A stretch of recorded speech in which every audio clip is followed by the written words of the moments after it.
현재는 이제 부산대학교 조경학과에서 이제 학생들을 가르치고 있습니다. 오늘 이제 사찰 숲에 대해서 아마 좀 전에 우리 한 선생님께서 사찰 숲에 대해서 관심이 있으신 것처럼 말씀해 주셔가지고 이제 그 이야기의 이제 오늘 내용의 이제 전반부는 사찰 숲과 관련된 내용들 기초적인 부분들을 말씀을 드릴 거고요. 시간이 되면 이제 후반부에 숲에 대한 얘기를 좀 하도록 하겠습니다. 먼저 이 사찰 숲이란 게 무엇인가? 사찰 숲이 뭐 다른 건 아니고요. 사찰에 딸린 숲이 되겠습니다. 그래서 산지에 입지한 사찰, 예, 그거를 갖다가 이제 우리가 이제 보통 이제 그 사찰 절에 가 보면은 절이 어떻게 돼 있냐면은 이제 건물이 있죠. 그런 건물을 이제 우리가 이제 정각이라고 얘기하고 이 정각 주변에 이제 살림이 이렇게 주로 많이 쌓여 있습니다. 물론 도시에 있는 사찰도 있기는 하죠. 그런데 우리나라의 대부분의 사찰들은 산지에 있어요. 이 산지 사찰. 그래서 웬만한 사찰을 다 가서 보면은 건물이 있는 정각부가 있고 그 주변에도 숲이 있죠. 그래서 대부분의 사람들은 사찰이라 그러면은 그 정각 부분을 주로 생각을 해요. 그런데 그래서 이제 그 여러 가지 이제 정의들을 한번 좀 살펴보면 이런 것들이 있어요. 그러니까 사찰이라는 게 뭐냐라고 했을 때 그 불상을 모시고 승려들이 거주하면서 그 불도를 닦고 교법을 설하기 위해서 새로운 건축물이라고 이렇게 딱 돼 있어요. 요게 이제 그 정확한 의미로 이제 요게 이제 맞다라고 이제 할 수 있죠. 그 전에 운어 스님은 이제 아주 심플하게 스님들이 모여서 불도를 수행하는 곳 이런 식으로 다른 의미로도 이제 사찰을 정의하고 있거든요. 근데 이제 이 시간에 이제 제가 말씀드리려고 하는 거는 이 사찰이라고 하는 것은 바로 여기 이 정각뿐만이 아니라 주변 사찰까지를 다 포함해야 된다라는 것이 이 사찰의 이제 정의다. 그 말씀을 드리려고 하는 것이고 그런 의미에서 사찰 숲은 사찰의 일부이다라는 것이 이제 오늘의 핵심 그 주제가 되겠습니다. 먼저 우리가 이제 흔히 쓰고 있는 용어 잠깐 정리 한번 하고 가면요. 우리가 어떤 때 보면 살림이라고도 쓰고 어떨 때 보면 삼림이라고도 쓰잖아요. 근데 뭐 살림이라고 쓰든지 삼림이라고 쓰든지 크게 뭐 그런가 보다 이렇게 이제 쓰고 있는데 요게 한자로 보면은 이 살림은 이제 산에 있는 그 숲이에요. 근데 삼림은 산자가 빠진 그 나무 목자만 5개, 나무만 많은 것을 얘기해요.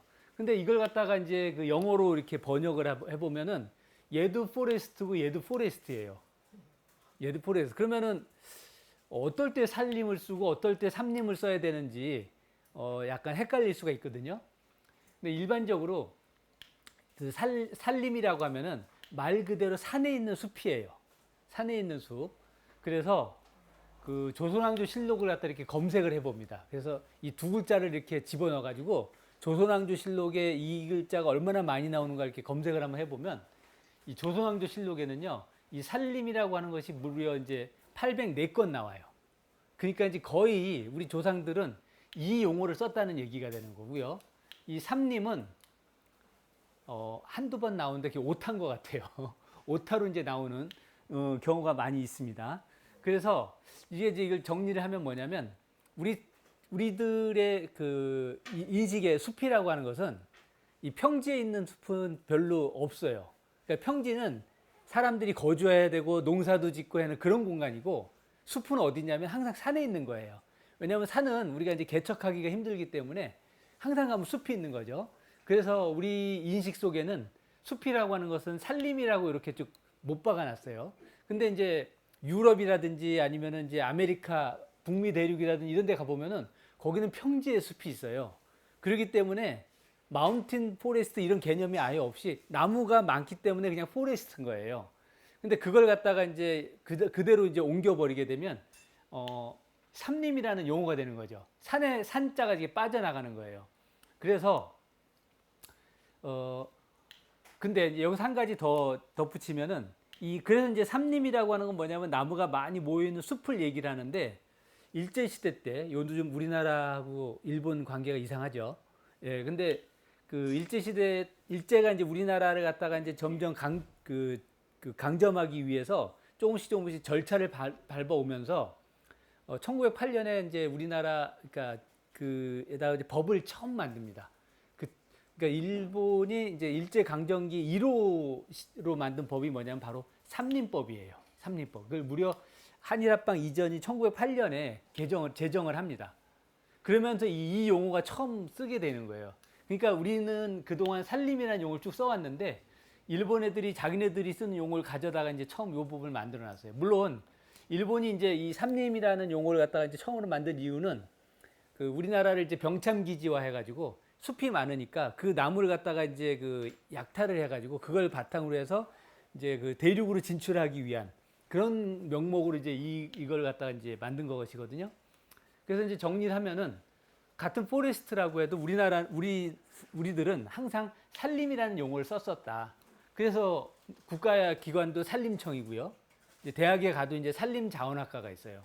그러니까 삼림이라는 용어는 없어요. 가끔 삼림이라는 용어가 이게 어디 보이냐면 뭐 삼림욕이라든지 이런 쪽으로 좀 쓰이는 경향들이 좀 있지요. 근데 이제 이거는 엄밀히 얘기하면 잘못된 거고 우리나라에서는 포레스트 즉 숲이라고 하면은 이 산림이라는 용어를 쓰는 것이 일단 맞겠다라고 이제 보시면 되겠습니다. 네, 손으로 해야 되겠습니다. 그러면 이제 그 우리가 이제 사찰 숲 그보다 이제 사찰의 기원부터 한번 쭉 살펴볼 필요가 있는데요. 많은 분들이 이제 이 부분은 다 알고 계시기 때문에 그냥 이제 간략하게 좀 설명을 하고 가보도록 하겠습니다. 우리나라에 이제 그 불교가 시작된 것이 이제 고구려 시대 때인 한 저기 4세기 정도, 372년에 이제 소수리망 때부터 이제 시작되었다라고 이제 삼국유사에 나와요. 그래서 삼국유사에 보면은 그 이제 전진의 이제 부견이라고 하는 그 이제 왕이 그 순도를 시켜가지고 그 불상하고 이제 경문을 보낸 것이 처음이다 이렇게 되어 있습니다. 그러면서 이제 그 순도가 불도를 닦을 수 있도록 그 절을 만드는데요. 그 절 이름이 이제 초문사하고 이불란사예요. 그러니까 이제 국내성 지금은 이제 그 갈 수 없고 있지도 않은 그러니까 이제 이 사찰은 단지 흔적이 없는 곳인데 그 안에다가 이제 그 초문사하고 이제 이불란사라고 하는 이제 절을 만든 거죠. 이게 이제 그 한국 불교의 이제 시작이라고 이제 보고 있는데 지금의 위치로는 이게 중국의 이제 길림성 지반이라고 하는 곳에 위치한 것으로만 예상은 되는데 기록으로만 이제 존재를 합니다. 이게 이제 고구려 때 시작이 된 거고요. 백제 시대 때는 이제 침류왕 때 인도의 승려 이제 마라난타가 이제 동진으로부터 불교를 전래하죠. 이게 그 바다를 통해서 이제 들어오게 되는데 이게 이제 그 전라도 쪽에 보면 이제 법성포가 있어요. 그러니까 법성포 자체가 불교적인 용어이고요. 거기에 이제 불갑사를 이제 창건한 것이 처음이고 그래서 이제 그 동네의 이제 지명이 영광이 돼요. 그러니까 우리가 영광 그러면 우리가 이제 굴비 이제 이런 걸로 이제 많이 알고 있지만 사실은 이게 그 깨달음의 이제 빛이라는 어떤 뜻이 있는 거죠. 그러니까 법성포라든지 영광이라든지 이런 데가 이제 백제 불교의 거의 시작이라고 하고 그런 것들이 이제 용어들이 이제 남아 있습니다. 그 다음에 이제 신라 같은 경우는 이제 우리가 가장 제일 많이 아는 그 2차돈의 순교. 그래서 이제 요게 이제 경주박물관에 가면 이게 있거든요. 요 비석이 있는데 그 이제 2차돈이 이제 순교를 하면서부터 그 버프망 때부터 이제 정식으로 이제 공인이 됐어요. 그래서 이 이후에 본격적으로 이제 사찰이 만들어지는데 여러분들이 이제 경주 가시면은 많이 보시잖아요. 뭐 황룡사지라든지 뭐 여러 가지 이제 절들을 보게 되는데 그 절들이 다 어디 있냐면 그 경주 시내에 있잖아요. 이 얘기는 뭐냐면 이 사찰 자체가 전부 다 평지 사찰이라는 얘기예요. 그러니까 평지의 사찰. 그러니까 앞서 국내성에서도 그랬고 도시에 이제 사찰이 있었고 그 경주에서도 이제 평지 사찰이 이제 시작이 된 거죠. 그래서 이제 이렇게 시작이 되었는데 이 사찰이 정리를 좀 해보면은 이제 불교 전래 초기에는 어쨌든 평지 가람이 우세했었다. 그래가지고 이제 황룡사터라든지 익산에 가도 이제 미륵사터, 부요에 가면 이제 정림사터라고 또 있거든요. 다 이런 것들은 전부 평지에 있습니다. 그래서 초기에는 아까 이제 제가 말씀드린 이제 사찰숲이 사찰의 일부다라고 말씀을 드렸는데 초기에는 정각과 사찰림의 구조를 갖지 않았어요.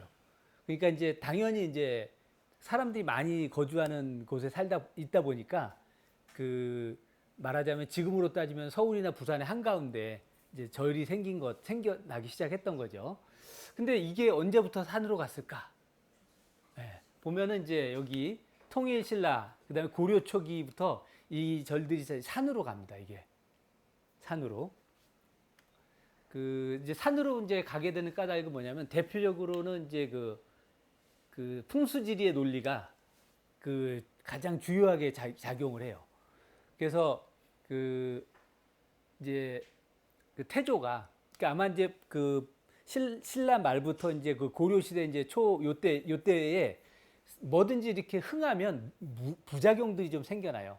그런 여러 가지 부작용들이 생겨나기 때문에 이런 부분들을 이제 제어할 필요가 있거든요. 그래서 그 왕건이 그 고려를 갖다가 이제 그 건국을 하면서 후뇨 10조를 이제 남기게 되는데 이제 거기 뭐라고 돼 있냐면 그 국가의 대업이 이제 여러 부처의 호의를 받아야 가능한데 이 간신히 정권을 잡고 이제 승려들의 간청에 따라서 이 사원을 경영 쟁탈하지 못하게 하라. 이런 얘기를 하는 거예요. 이게 약간의 부작용을 보고 경고성의 어떤 그런 것들을 남겨놓고요. 그 다음에 이제 그 도선이 그 점을 쳐놓은 데다가만 절을 그 세워라. 이렇게 이제 좀 해놨어요. 그래서 그 신라 말에 그 이 아마 사탑을 다투어 세워가지고 이제 지덕이 손상돼서 나라가 망한 것이니 경계해라 이런 식으로 아마 이제 원래 이제 흥하다 보니까 그런 부작용들을 이제 견제하기 위해서 이렇게 된 거고 이런 측면에서 이제 풍수지리가 이제 같이 나오다 보니까 절들이 이제 그 산으로 이제 올라가게 되는 겁니다. 올라가게 되는데 여기에는 사실은 이제 또 다른 그것도 있어요. 뭐냐면 우리나라가 이제 불교 이전에 민속신앙이라는 것들이 있었거든요. 근데 그 민속신앙, 우리가 이제 흔히 얘기하는 이제 그 우리 신령님들, 이제 그런 그 민간 신앙들이 있었는데 그 부분들이 대부분 산에 미리 자리를 잡고 있었어요. 그래서 이제 이 자리 잡고 있었던 곳이 사실은 풍수지리적으로 보면은 되게 좋은 곳에 자리를 잡고 있는 거예요. 근데 이제 뒤늦게 이제 그 불교가 이제 그쪽으로 진출하려다 보니까 당연히 이제 충돌이 생기겠죠. 그렇게 해서 근데 그 충돌 과정이 서로 이제 융합이 되면서 지금도 이제 그 우리가 절에 이제 산에 이제 산지 사찰 쪽으로 가보면은 예 산신당이라든지 칠성각이라든지 그런 것들이 있는 이유가 다 그거예요. 그러니까 상당히 오래 전부터 기존의 어떤 토착 신앙하고 불교는 엄밀히 또 얘기하면은 그 아주 오래됐긴 했지만 전래되어 온 거잖아요. 이게 이제 융화돼 가지고 자리를 잡게 되는 그런 것이 되겠습니다. 자, 그러면 그 종교적인 측면에서 우리가 그 도대체 어떤 그 우주관이라고 해야 되나요? 어떤 세계관을 가지고 있는지를 한번 좀 볼 필요가 있는데 그 우리가 이제 이걸 보려면 크게 공간하고 시간을 좀 나눠 가지고 보면 좋아요. 공간. 그래서 갑자기 뭐 빅뱅 이렇게 이제 써놓기는 했는데 그 성경 이렇게 맨 앞에 이렇게 보면은 이런 얘기들이 나오죠. 태초에 뭐 하나님이 천지 창조하시니 뭐 이렇게 쭉 나오면서 뭐 빛이 있으라 그러면 뭐 빛이 있고 뭐 그런 내용들이 있죠. 이제 그런 식으로 이제 쭉 되어 있는데 그걸 이렇게 쭉 이렇게 보면은 누가 누굴 낳고 누가 누굴 낳고 이런 것들이 쭉 나와 있어요. 쭉 나와 있는데 결국 그 얘기를 그 보면은 이거는 시간의 흐름이에요. 그러니까 태초에 그 천지를 창조하시면서 빛이 있으라 하시며 빛이 있었고 하고 그 다음부터 뭔가 연쇄작용으로 일어나는데 그것이 시간의 흐름대로 나온다라는 거예요. 시간. 그래서 누가 누굴 낳고 누가 누굴 낳고 이렇게 쭉 하는 것이 이제 성경의 초기에 나오는데 그걸로 볼 때 사실은 이제 이 기독교는 시간의 종교라고 할 수가 있어요. 시간의 종교. 어떤 흐름을 이렇게 계속 쭉 본다라는 그런 측면이 있죠. 반면에 요거는 이제 잠시 그 눈호강. 시간과 공간 하면은 이제 영화 인터스텔라라는 게 나오거든요. 거기 보면 이제 시간과 공간에 대한 내용들이 있는데 나중에 시간 되시면 한번 보시기 바랍니다. 지금 이제 우리가 이제 시간과 공간에 대해서 잠깐 얘기하는데 제가 이제 개인적으로 시간과 공간에 대한 것들을 가장 감명 깊게 본 것 중에 하나가 영화 인터스텔라라고 하는 건데 거기에 보면 요 재밌는 게 있어가지고요. 그 다음에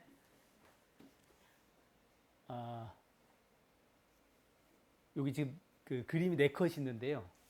여기 보면 밑에 보면 이렇게 마크가 있죠. 예. 요걸 지나가면서 간단하게 이제 설명을 하나 좀 드려보는 건데 이거는 그 작가. 예. 혹시 이런 류의 그림은 보신 적이 있으신가요? AI가 만든 종교에 대한 형상물. 어휴, 정확하시네요. 예, 이거는 요즘에 이제 AI가 많이 나오잖아요. 제가 이제 시험 삼아서 여기 뭐야 빙닷컴 크리에이트라는 곳에 들어가가지고 AI한테 부처님을 한번 그려봐라. 뭐 이런 식으로 한번 해봤어요. 그랬더니 이게 그림을 막 이렇게 그려주네요. 그냥 이렇게 이거를 저는 강의 준비하면서 한번 시험 삼아서 한번 해봤거든요. 요즘에 사실 AI가 엄청나게 뜨거운 이슈잖아요. 그래서 이쪽으로도 한번 살펴보기 위해서 한번 봤습니다. 좀 논외긴 하지만 이제 이런 것들은 저작권이 없어서 막 써도 됩니다. 그 혹시 여러분들이 개인적으로 그림 같은 거 그리시려면은 여기 접속하셔가지고요. 그 원하는 그림을 이렇게 주문을 하세요. 그러면은 AI가 금방 그려줍니다. 참고로요. 자, 그러면 이제 불교의 우주관은 뭐냐라고 했을 때, 그 불교의 우주관은 이제 이렇게 시작이 됩니다. 그 삼천 대천 세계의 기본 단위인 수미 세계를 사지대륜이 구성하고 있다. 그러니까 수미산이 가장 핵심적인 곳이고 그 위에 그 대지 사륜이 풍수금공 요게 이제 떠받치고 있는 그런 어떤 모양새잖아요. 그래서 요런 구조로 봤을 때 우주를 갖다가 어떻게 표현하냐면 여기는 불교는 공간으로 표현을 하는 거예요. 공간으로. 그래서 그 다음 거 먼저 보시면 이게 우리가 이제 흔히 보는 것인데요. 이게 이제 우리가 흔히 말하는 이제 수미산 가장 그 불교에서의 최정점에 있는 산이고요. 이걸 이제 형상화하는 것이 대웅전이 되겠죠. 대웅전이 되고 주변에 이제 이렇게 사륜 이렇게 돼 있는데 그런 것들을 또 형상화하는 것이 그 사천왕들. 그리고 이제 나머지 이것이 이제 여기 나오는 것처럼 그러니까 이제 공간 속에서 이제 사람은 이제 욕계, 색계, 무색계, 그다음에 육도 뭐 이런 식으로 지금 쭉 나오잖아요. 그래서 이런 것들로 봤을 때 불교는 공간의 종교다라고 할 수가 있어요. 공간의 종교. 그러니까 아까 이제 말씀드린 것처럼 기독교는 딱 펼치면은 뭐가 이제 시간의 흐름으로 쫙 흘러나오는데 그 불교는 모든 구성 자체가 공간을 위주로 되어 있어요. 물론 이제 당연히 시간은 포함이 되어 있긴 하겠지만 공간으로 이제 구현이 되어 있다라는 거죠. 그래서 이 불교는 공간 구조가 매우 뚜렷합니다. 이게. 그리고 이제 우리가 이제 가장 수미산을 이제 지향하게 되고요. 일반 대중들은 사실은 이제 사바세계, 즉 수미산 아래에 거처하는 사부 대중에 불과하다는 얘기죠. 그리고 앞서 말씀드린 것처럼 중턱에는 사천왕이고요. 수미산 꼭대기에 이제 도리천이 있고 그렇습니다. 그래서 산에 가보면은 산문이 있죠. 산문. 그 산문에서부터 이제 정각에 이르기까지의 공간을 갖다가 공간 개념이 바로 이 부분을 이걸 갖다 은유를 하고 있는 거예요. 이거를.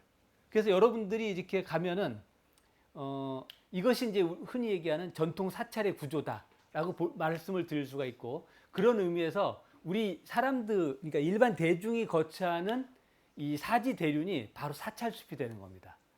그래서 아까도 말씀드렸다시피 우리가 사찰이라고 얘기할 때 일반 사람들은 전각 부분만 사찰이라고 생각을 하는데 엄밀히 불교의 공간적인 우주관으로 이제 보면은 이 주변의 것까지 다 포함을 해야 되기 때문에 사찰 숲도 사찰의 일부로 봐야 되는 그런 얘기가 되는 거죠.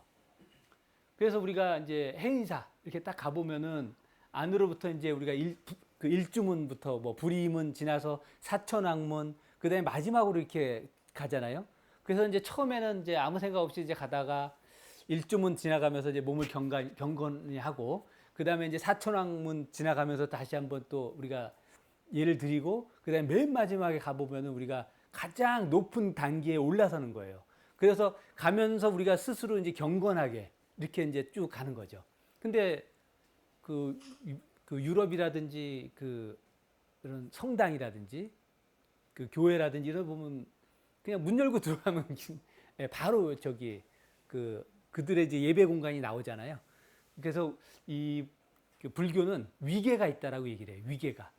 위계가. 그래서 엄밀히 얘기해 보면은 오히려 우리가 이런 것들을 좀 살릴 필요가 있어요.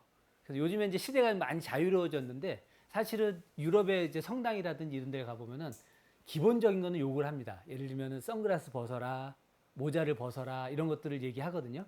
모르고 이렇게 가서 안에 가서 지적받아요.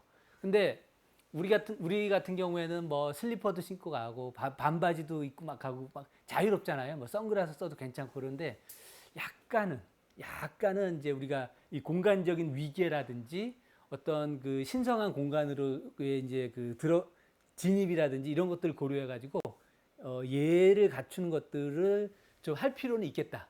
의외로 여기 불교가 이런 건 또 되게 너그러워요. 예.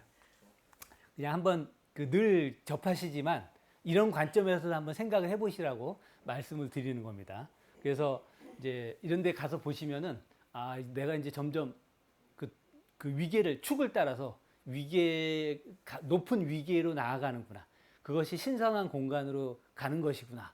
이렇게 한번 생각해 보시면 어떨까 싶습니다. 자, 그러면 그 보통 이제 우리가 불교를 이제 숲의 종교라고 이제 얘기를 합니다. 이제 왜 그러냐면 이제 석가모니가 이제 룸비니 동산에서 출생을 했고 그 약간의 논란은 있지만 어쨌든 최초의 사찰이 이제 중림정사다 이렇게 되어 있고 최초로 설법을 한 것이 녹야원이다 이제 이런 식으로 되어 있잖아요. 그래서 대부분의 성지가 숲과 관련되어 있는 공간에서부터 이제 시작이 돼요. 그래서 이제 우리가 이제 숲의 종교다라고 이제 얘기를 할 수가 있을 것 같고요. 그렇다면 이제 우리나라의 이제 사찰숲은 그 기원을 어디서부터 보는 것이 제일 좋을 것인가를 한번 좀 살펴볼 필요가 있는데 그거를 이렇게 쭉 보게 되면 그 오대산의 이제 진여원이 현재 거기가 이제 상원사로 추측이 됩니다. 상원사가 산중 사찰숲의 어떤 기원이 아닌가라고 보여져요. 사실 이거는 이제 우리가 알기가 어려운데 그나마 이제 우리가 가지고 있는 그 기록을 통해서 유추를 해보는 겁니다. 이걸 이제 유추해 보기 위해서 이제 삼국유사에 나와 있는 것들을 좀 살펴봐야 되는데 이 삼국유사에 보면은요, 그 신라 이제 태자 보질도하고 효명이 이 권력 투쟁을 피해서 오대산에 숨어 살았다고 이제 나와요. 요건 사실인 것 같아요. 그래서 이 두 사람이 생각보다 현명했죠. 왜냐하면 이 권력이라고 하는 것은 부자지간에도 안 나누고 형제지간에도 나눌 수 없는 것이잖아요. 그래서 저는 이제 이 정말 피도 눈물도 없는 것이 어떤 그 권력이다라고 이제 얘기를 하는데 두 사람이 이제 권력 투쟁을 피해서 이제 온 거죠. 사실 이제 그 이슬람의 그 술탄인가요? 이제 그쪽에서 보면은 이제 거기서 그쪽에 왕에 해당되는 사람 이제 여러 형제들이 있는데 그 중에서 이제 누군가 왕이 되면 나머지는 다 죽었다라고 보면 됩니다. 왜냐하면 권력을 갖다 이렇게 하나로 집중시켜 줘야 되기 때문에 언제든지 권력을 뺏길 우려가 있기 때문에 그렇거든요. 우리나라의 이제 그 주로 우리 이제 동양권에서도 이거는 크게 다르진 않은 것 같아요. 그래서 이제 그 보질도하고 이제 효명이 오대산 쪽에다 이제 암자 짓고 여기서 이제 상당히 이제 그 불심 깊은 생활을 이렇게 쭉 하고 있었던 것 같습니다. 그러다가 이제 나중에 그 효명태자가 어쩔 수 없이 또 이제 왕이 돼요. 왜냐하면 이제 그 왕의 그 핏줄을 잃을 그 후손이 없었기 때문에 나중에 이제 효명이 이제 왕이 오르면서 이곳에다가 자기의 이제 추억이 있으니까 진여원을 창건했다라는 이제 기록이 있고요. 그 위치가 어딘지는 잘 모르는데 대체로 오늘 상원사쯤이 아니겠는가라고 지금 보여지고 있습니다. 그러니까 사실은 그 오대산 국립공원 전체가 그 불교의 어떤 성지예요, 거기는. 예, 개개절이 아니라 그러니까 국립공원 전체가 성지다라고 이렇게 보시면 되겠습니다. 근데 이제 그 진여원 거기에 아까 이제 말씀드린 것처럼 여기다가 이제 그 진여원을 이제 창건을 했고 거기서 이제 여러 가지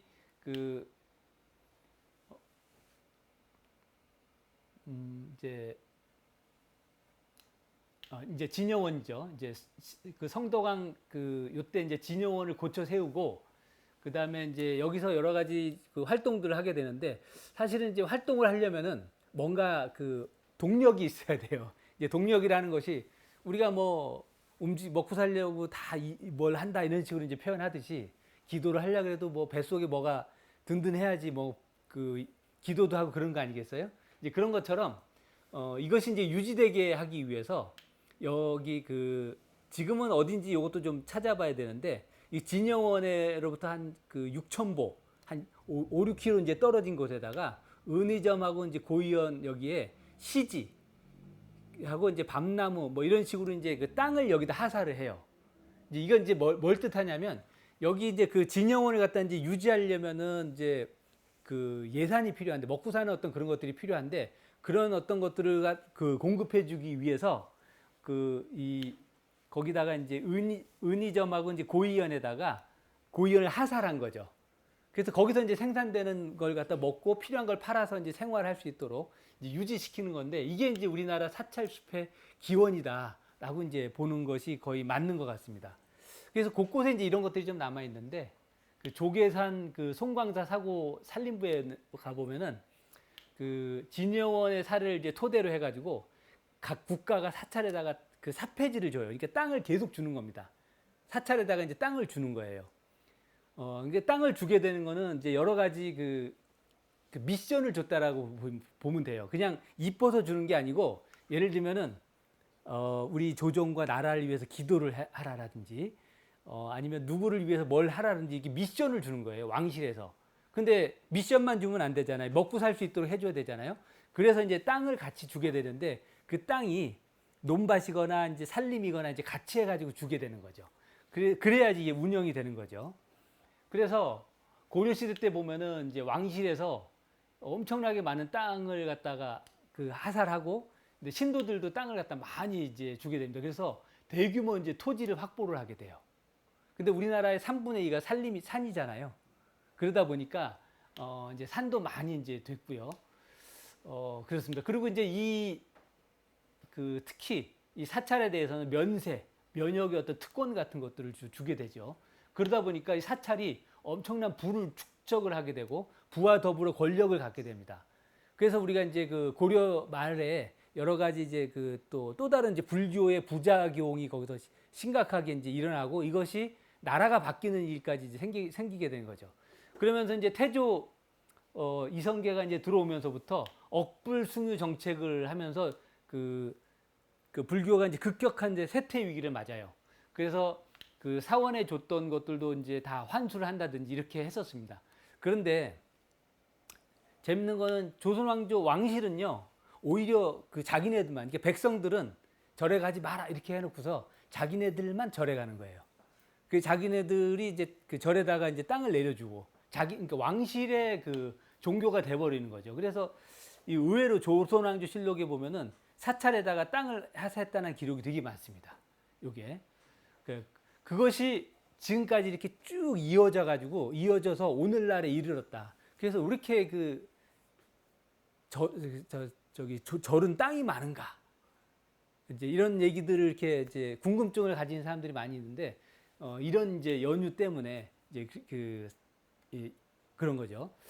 자, 그래서 이제 사찰이 이렇게 이제 정각이라든지 사찰 숲까지 이제 포함해가지고 이제 사찰이다 이렇게 얘기를 했는데 그러면 이제 이걸 갖다 이제 어떤 시선으로 우리가 이제 바라봐야 될 것인가 이런 것들을 좀 고민을 좀 해야 되는 시간이거든요. 지금도 이제 저도 이제 수시로 이제 통도사를 이렇게 가게 되는데 통도사를 가게 되면은 이런 이제 숲들 이렇게 이제 보게 됩니다. 그러면은 이런 숲들은 되게 좋은 숲이잖아요. 훌륭한 숲이고요.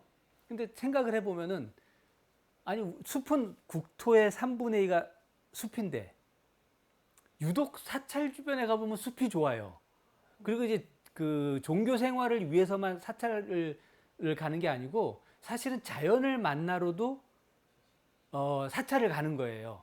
그러면 왜 이렇게 사찰 주변에 이렇게 숲이 훌륭한가? 이 부분을 좀 이렇게 봐야 되거든요. 그래서 이제 그걸 볼 수 있는 힌트가 조선 임야 분포도라는 곳에서 나와요. 이걸 혹시 보신 적 있으신가요? 처음 보시나요? 예, 이 조선 임야 분포도, 이 조선 임야 분포도는 언제 만들어졌냐면 그 1910년에 조선 총독부에서 만들었어요. 아까 이제 1908년에 일제가 우리나라 맨 처음에 들어와 가지고 삼림법을 만들었다 그랬잖아요. 근데 여러분들이 생각한 것처럼 혹시 그러니까 생각을 해보신 적은 없겠지만 일본은 생각보다 무지 치밀하게 이걸 갖다가 우리나라 살림을 샅샅이 뒤졌어요. 그래가지고 그 1910년도에 우리나라 전체 살림을 갖다가 다 조사했어요. 그래 지금 이 보시는 칼라 지도가 1910년도에 나온 겁니다. 예. 근데 이제 이걸 갖다가 어떻게 조사했냐면 여기 이제 가장 진한 녹색 있잖아요. 이 녹색은 숲이 좋은 데예요. 성숙림. 거의 안 건드린 숲. 그 다음에 무림목지라고 돼 있잖아요. 여기는 하도 사람들이 이제 그 땔감으로도 쓰고 뭐 이러다 보니까 뭐가 없는 데예요. 그 다음에 이제 요 치수림이라고 돼 있는 거는 이제 거기서 이제 조그맣게 이제 나무들이 자라고 있는데 그래서 크게 세 가지로 이제 구분을 했어요. 그래서 이렇게 해가지고 쭉 다 그렸는데 이 지도를 완성하는데 1910년도 한번 생각해 보시고 얼마나 걸렸을까요?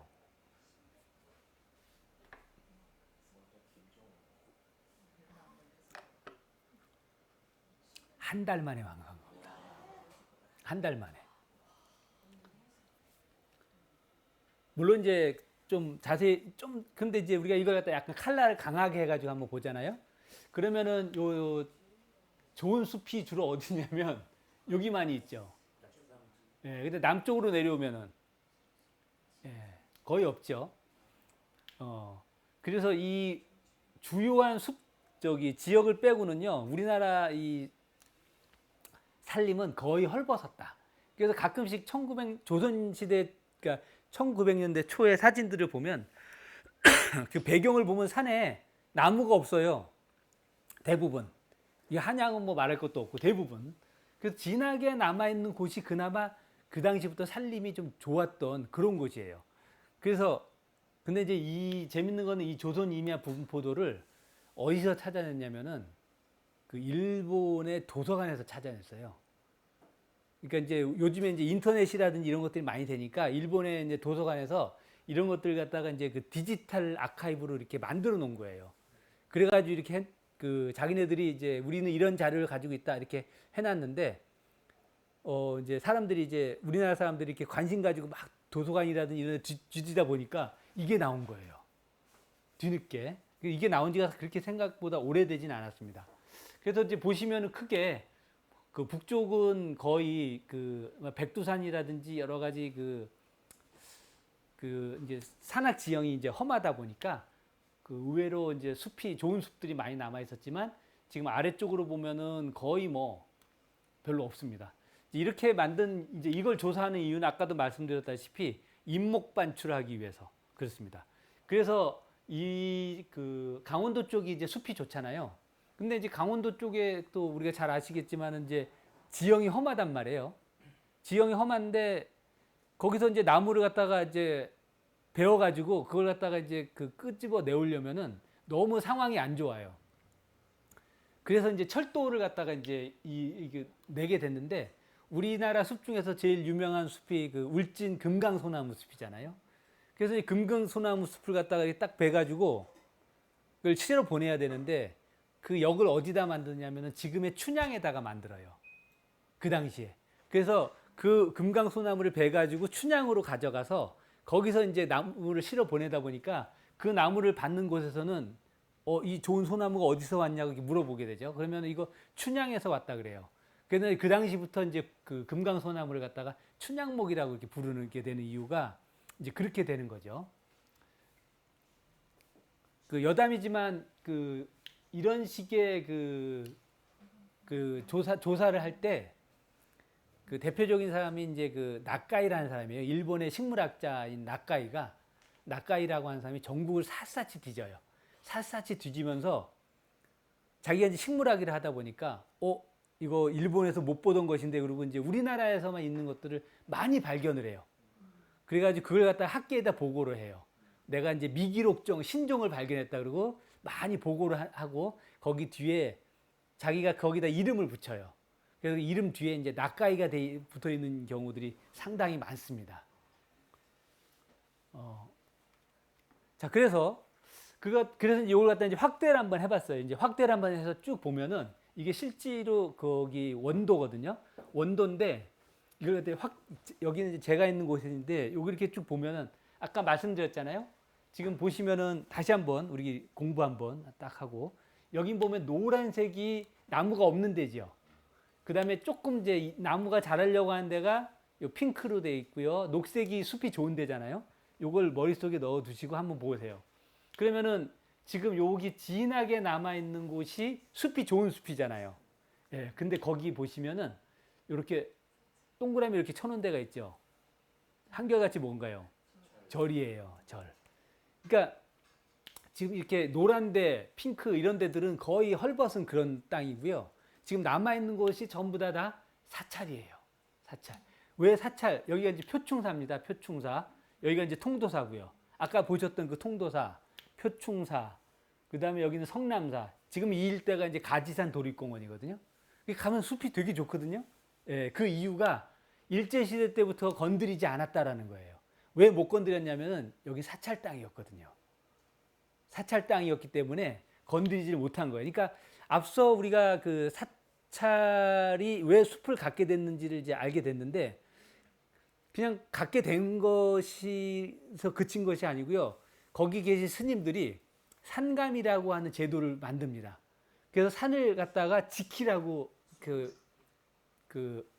예, 그렇죠. 소임을 준 거죠. 미션이라고 할 뻔했는데 소임이라고. 예. 그래가지고 이제 이걸 이제 지키게 되는 겁니다.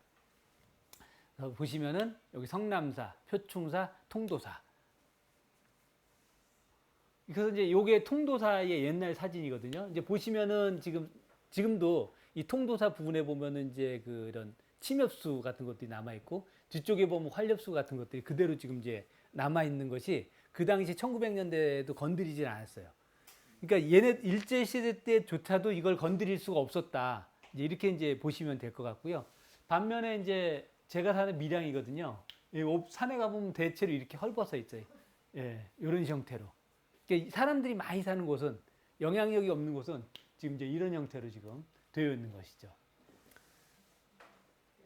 그다음에 여기는 이제 김해인데 여기 김해 요거 이제 보여드리는 이유는 여기가 지금 그 신어산, 뭐 분산, 뭐 이런 식으로 돼 있잖아요. 혹시 그러니까 느낌 오셨는지 모르겠는데 이게 지금 그 별로 그 좋은 숲이 아니잖아요. 근데 여기가 어디냐면 신라의 박혁거세 전설이 그러니까 신화가 시작이 된 거예요. 김해에 신라다. 박혁거세가 아니고 김수로. 예. 거기에요, 여기가. 그런 곳조차도 숲이 남아있질 않아요. 근데 여기 보시면은 금정산. 지금 이제 여기 범어사 금정산. 예, 그대로 지금 남아있잖아요. 요즘에 이제 제가 부산에 있는데 금정산을 이제 국립공원 하려고 이렇게 노력을 많이 하고 있는데 이렇게 의외로 가면 산림이 되게 좋습니다. 그게 다 이런 이유가 있기 때문이라고 보시면 되겠죠. 여기 보면 이제 범어사 성림숲 해가지고 이제 숲이 되게 좋게 남아 있죠.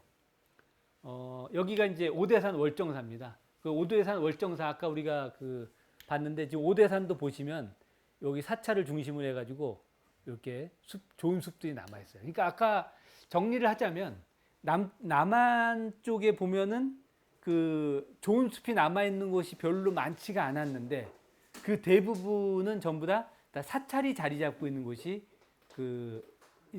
있는 사찰림이었다. 그렇기 때문에 이 사찰림이 매우 그 중요한 숲이다. 지금도 이제 생태적으로 매우 좋은 숲이 되는 것이죠. 그렇게 보시면 될 것 같습니다. 여기가 이제 범어사고요. 부산 오셔서 보시면 아시겠지만 제대로 된 숲은 여기 가셔야지 볼 수가 있습니다.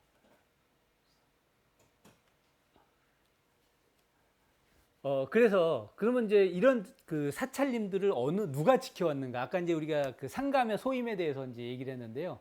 그래서 이제 이 사찰 생태 연구소라든지 아니면 학계에서 옛날에 이제 스님들이 산을 지킨 어떤 그런 내용들을 기록을 좀 할 필요가 있겠다 싶어가지고 이 전통 사찰림 연구조사 이걸 했어요. 그래서 뭘 했냐면은 가가지고 이제 스님들하고 인터뷰를 해요. 그래서 숲을 어떻게 지키셨냐라는 것들 갖다가 다 체록을 하죠. 체록해가지고 이제 지금 그걸 근거를 이제 남기려고 이렇게 막 그 애를 많이 쓰시거든요. 이 또 불교가 이제 재밌는 게 약간 좀 그 태허 그 사상, 무소유 뭐 이런 개념이 있어요. 그래가지고 기록을 잘 안 남겨요. 나 때 열심히 살다 가면 되지 뭐 이래가지고 또 다시 나올 건데 뭐 이런 식으로 돼 있어가지고 기록을 잘 안 남겨요. 그래서 우리가 뭔가를 추정하기가 되게 힘든데 이거는 이제 그 통도사 때 그 얘기인데 여기 보시면은 사람이 죽으면 관을 만들잖아요. 그 관을 짜는 나무를 하기 위해서 나무를 베러 와. 그러면 스님들이 나무 안고 같이 베라고 필사적으로 나무 지켰어. 뭐 이런 내용들. 이제 그런 식의 내용들이고요. 이건 아마 이제 성파 스님이 이제 하신 것 같은데 통도사 60년대에 왔다고 하셨고요. 그 오면은 나무를 베려고 하면 가서 쫓아오고 싸우고 톡 같은 거 뺏고 막 그런 얘기들이 많이 나와요. 여러분들 혹시 통도사 뒤쪽에 운동장 있는 거 아세요? 통도사 뒤쪽으로는 안 가보셨죠? 거기 가면 축구장 있습니다. 축구장. 예, 그게 이제 여기 목적이 뭐냐면 거기 스님들한테 가 축구를 열심히 하라고 그래요. 그 왜 축구를 열심히 하냐? 다리를 단련시키라는 거예요. 그러니까 불 나면 그 누가 꺼? 우리가 꺼야지. 그래서 산에 이제 올라가서 불을 꺼야 되잖아요. 근데 맨날 방에 앉아가지고 이렇게 연불만 하고 있으면 불 났을 때 움직일 수가 없다라는 거예요. 그러니까 그거 가가지고 틈만 나면 가지고 축구로 체력 단련을 해야지 우리가 숲을 지킬 수 있다. 이제 이 말씀을 하시는 거예요. 지금은 사실은 이제 그 뭐 다문화 가정들 이렇게 초대해가지고 같이 이렇게 교류전이라든지 이런 것들도 좀 하시고는 하는데 사실은 이제 그런 거 이전에 그 숲을 지키기 위한 체력 단련용으로 그런 것들을 했다라는 것들도 이제 저희들이 이제 가면은 이제 실제로 이제 들은 얘기가 되겠습니다.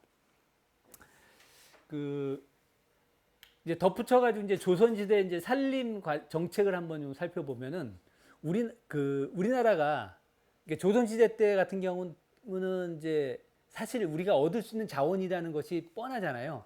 그러다 보니까 이제 겨울에 추우면은 나무 갖다 땔감으로 써야 되고 집 지으려 그래도 나무 베야 되고 하다 보니까 이런 식으로 막 그 남벌을 하다 보면 우리나라 그 산림이 남아나질 않게 돼요.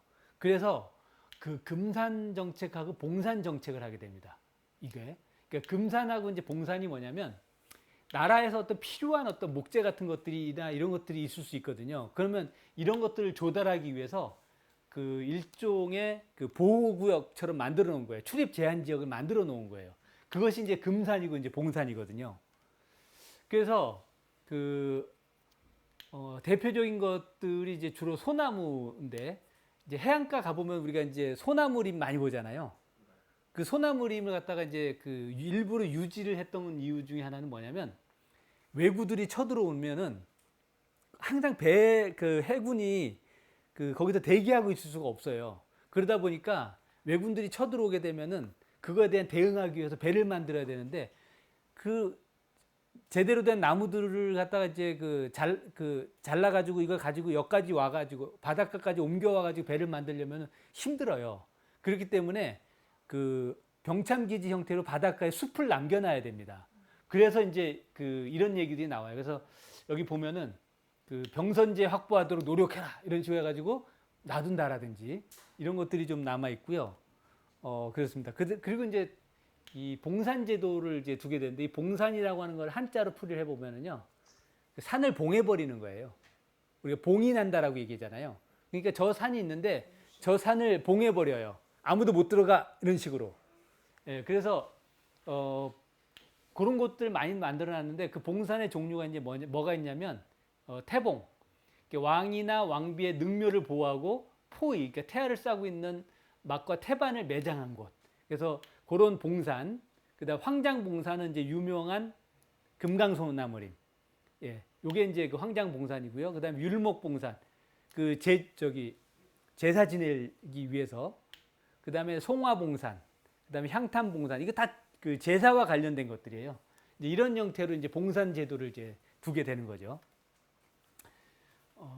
그다음에 이제 앞서 보신 것처럼 이제 조계산 송광사 사고가 있는데 여기에 그 내용들이 좀 남아 있어요. 그래가지고 1830년부터 1929년까지 절에서 그 어떤 금양, 그러니까 숲을 보호하기 위한 어떤 그런 것들이 기록으로 다 이제 남아 있게 되는 겁니다. 예. 그래서 의외로 아까도 말씀드렸지만 이제 왕실에서는 그 여러 가지 이제 그 귀한 자손들이 이제 그 태어났잖아요. 그러면은 그런 것들이 다 신성한 것이기 때문에 그런 것들을 갖다 이제 그 봉하고 그 부분을 이제 지킬 필요가 있었어요. 그래서 그 각 왕조마다 그 태실 봉안해 가지고 이 절들을 지정을 해줍니다. 그리고 이 절들이 유지 운영될 수 있도록 같이 땅을 하사하는 거죠. 땅을 하사해 가지고 그걸 토대로 해 가지고 그 아까 말씀드린 것처럼 그 소임을 다해라. 이제 이렇게 되는 거죠. 그래서 그 이런 내용들이 있고요. 그다음에 능침 사찰 해가지고 각각의 이제 그 왕이나 왕비들이 역시 그 절을 이제 지정을 해가지고 각가지 이제 미션을 주게 되는 겁니다. 그래서 의외로 이런 것들이 많아요. 그래서 이런 것들 찾아다니면서 이런 것들 보는 것도 이제 나쁘진 않을 것 같습니다. 그래서 이제 사찰님의 이제 역할을 보면 왕실의 어떤 능력과 이제 태실을 지키고 그 선왕손의 명복을 빌는 기도 사찰의 역할을 수행해라. 이제 이런 것들. 그래서 이제 왕실에서는 왕실에서는 이제 불교가 이런 역할을 할 수 있게끔 이제 아까처럼 그 땅을 내려주고 그다음에 그걸 사찰숲을 이제 봉산으로 지정을 해주고 그다음에 이제 승역하고 이제 공납의 의무를 면제해 준다든지 그런 것들이 이어져 왔고 그로 인해서 지금 아까 말씀드린 것처럼 사찰 주변에 그 사찰지가 그 훼손되지 않고 그대로 유지될 수 있는 그런 것들이 이어져서 온 거라고 이제 보시면 될 것 같습니다. 자, 그런데 과거에는 그랬어요. 과거에는. 근데 지금은 이제 시대가 또 바뀌었잖아요. 그래서 그 조선시대까지 이 사찰숲은 그 나름의 어떤 역할을 하기 위해서, 그러니까 생계와 관련된 스님들의 어떤 생계와 관련된 그런 역할들을 했는데 지금은 그걸 할 수 있는 시대는 아니잖아요. 그게 이제 어떻게 바뀌게 되냐면 그 문화재, 그러니까 오래된 그 사찰에 이제 문화재가 있다 보니까 문화재를 지키고 그 관리할 수 있도록 해주기 위해서 문화재보호법에다가 문화재 관람료를 징수할 수 있도록 둔 거예요. 그러니까 시대가 바뀌어가지고 사찰 숲에서 우리가 그걸 농사짓거나 임산물로 이제 연명할 수 있는 시대가 아니다 보니까 그걸 갖다가 그 소임을 다른 방향으로 이제 유도시켜 준 것이 문화재 관람료가 되는데 그 문화재 관람료를 법으로 이제 받을 수 있도록 해놨는데 그게 이제 그 최근에도 이제 계속 문제가 되고 있는 그 문화재 관람료가 되는 거죠. 근데 그렇게 되면 이제 사찰숲이 생계하는 어떤 생계형의 어떤 역할이 지금 약화돼 버린 거잖아요. 그러면 지금은 어떤 역할을 할까? 이 사찰숲이 이제 이런 식으로 해서 우리가 그 관점을 좀 바꿔야 되는데 지금은 우리 사찰님들이 하고 있는 것이 뭐냐면 바로 공익적 기능을 하고 있다. 이걸로 이제 관점을 좀 바꿔줘야 돼요. 근데 안타깝게도 지금 그 총무원이나 이런 곳에서는 사찰숲에 이제 대체로 이제 무관심한 상황이고요. 많은 사람들은 건강이나 뭐 여러 가지 위해서 이제 산으로 가고 있는데 그 사람들이 가는 곳은 좋은 사찰이고 좋은 숲이고 그 좋은 사찰과 좋은 숲은 가려고 하니까 이제 문화재 관람료라고 하는 문제들이 이제 그 생겨나게 되고 이제 이렇게 되는 거죠. 그래서 이 부분에 대한 어떤 시선을 좀 바꿔야 될 필요가 있다. 이렇게 말씀을 좀 드릴 것 같고요.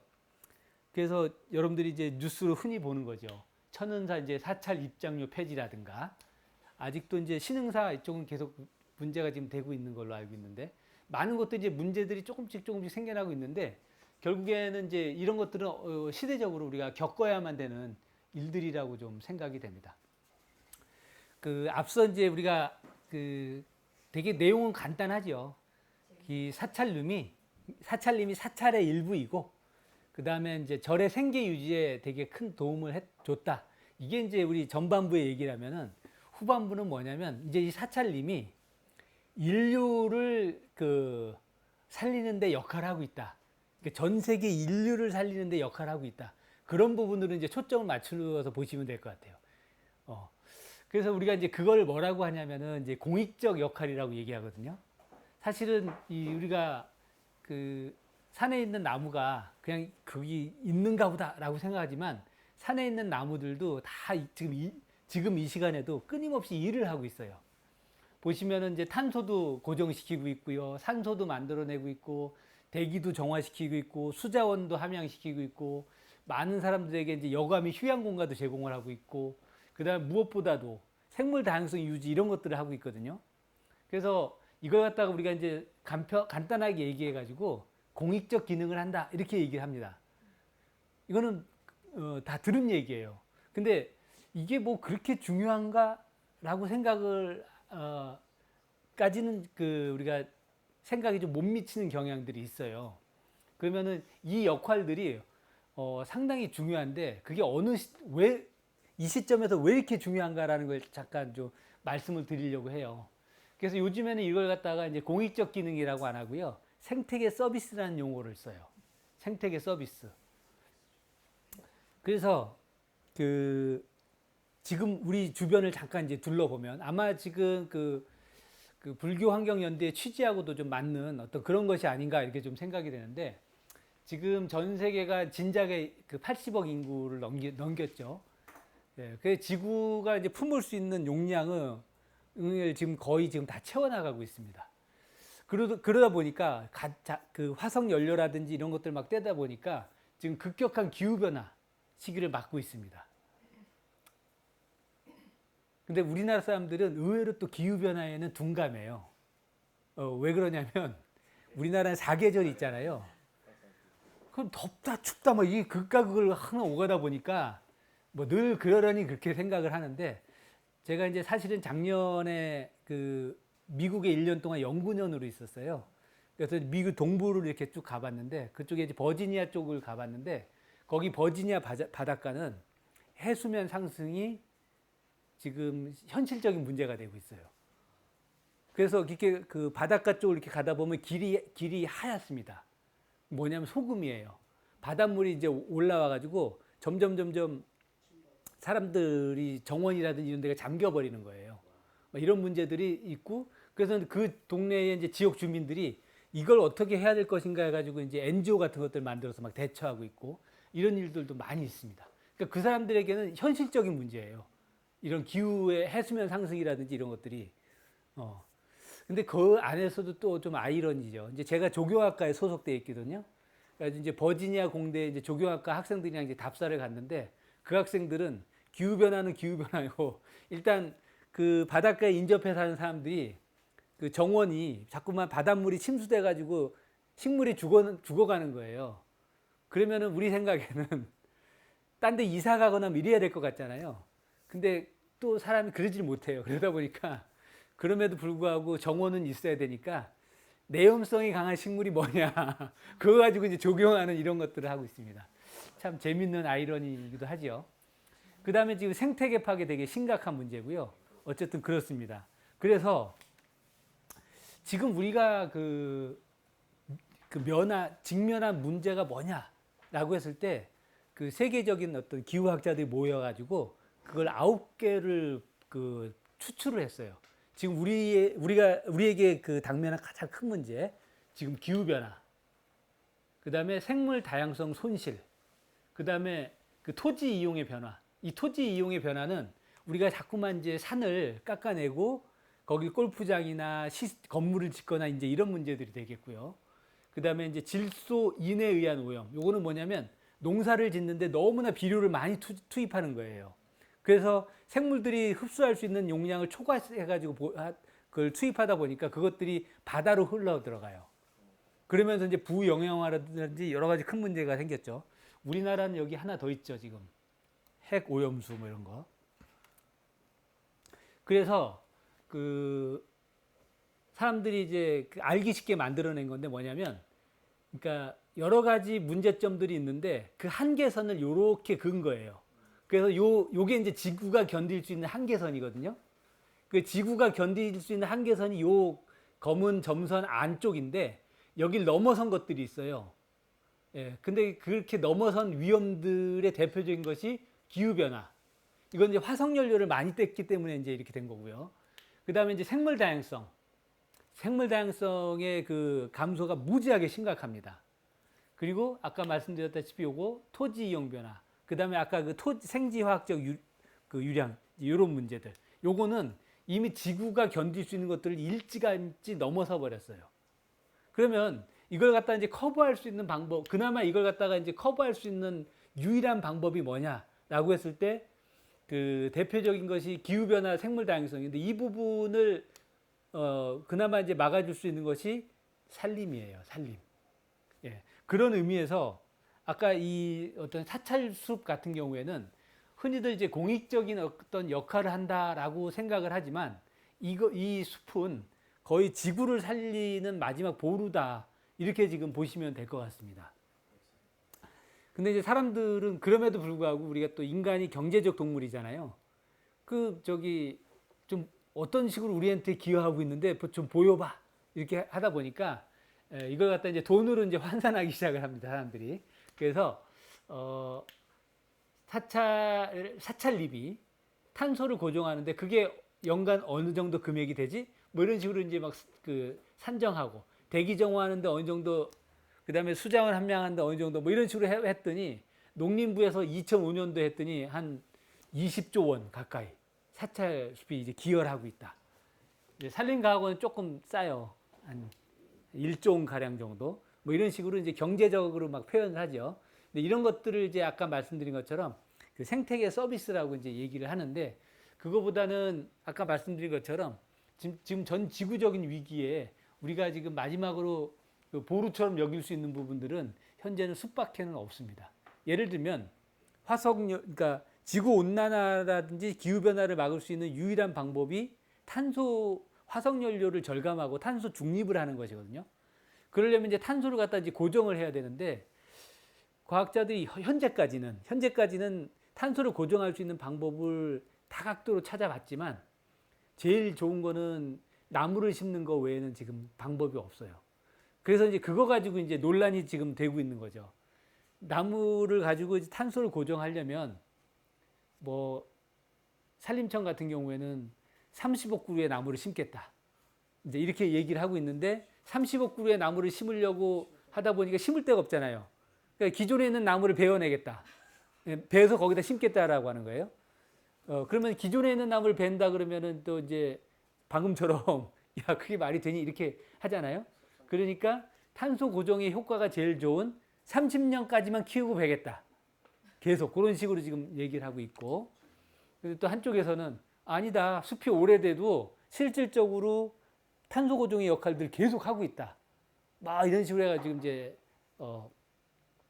그 대립돼 있는 상황인데 사실은 실질적인 본질은 그건 아니에요. 이게 탄소 고정이 문제가 아니고 산림청의 예산을 어떻게 쓰고 유지하느냐 이제 그런 것들이 이제 좀 그 깔려 있어가지고 그 좀 가슴이 아픈 부분들이 없지 않아 있습니다.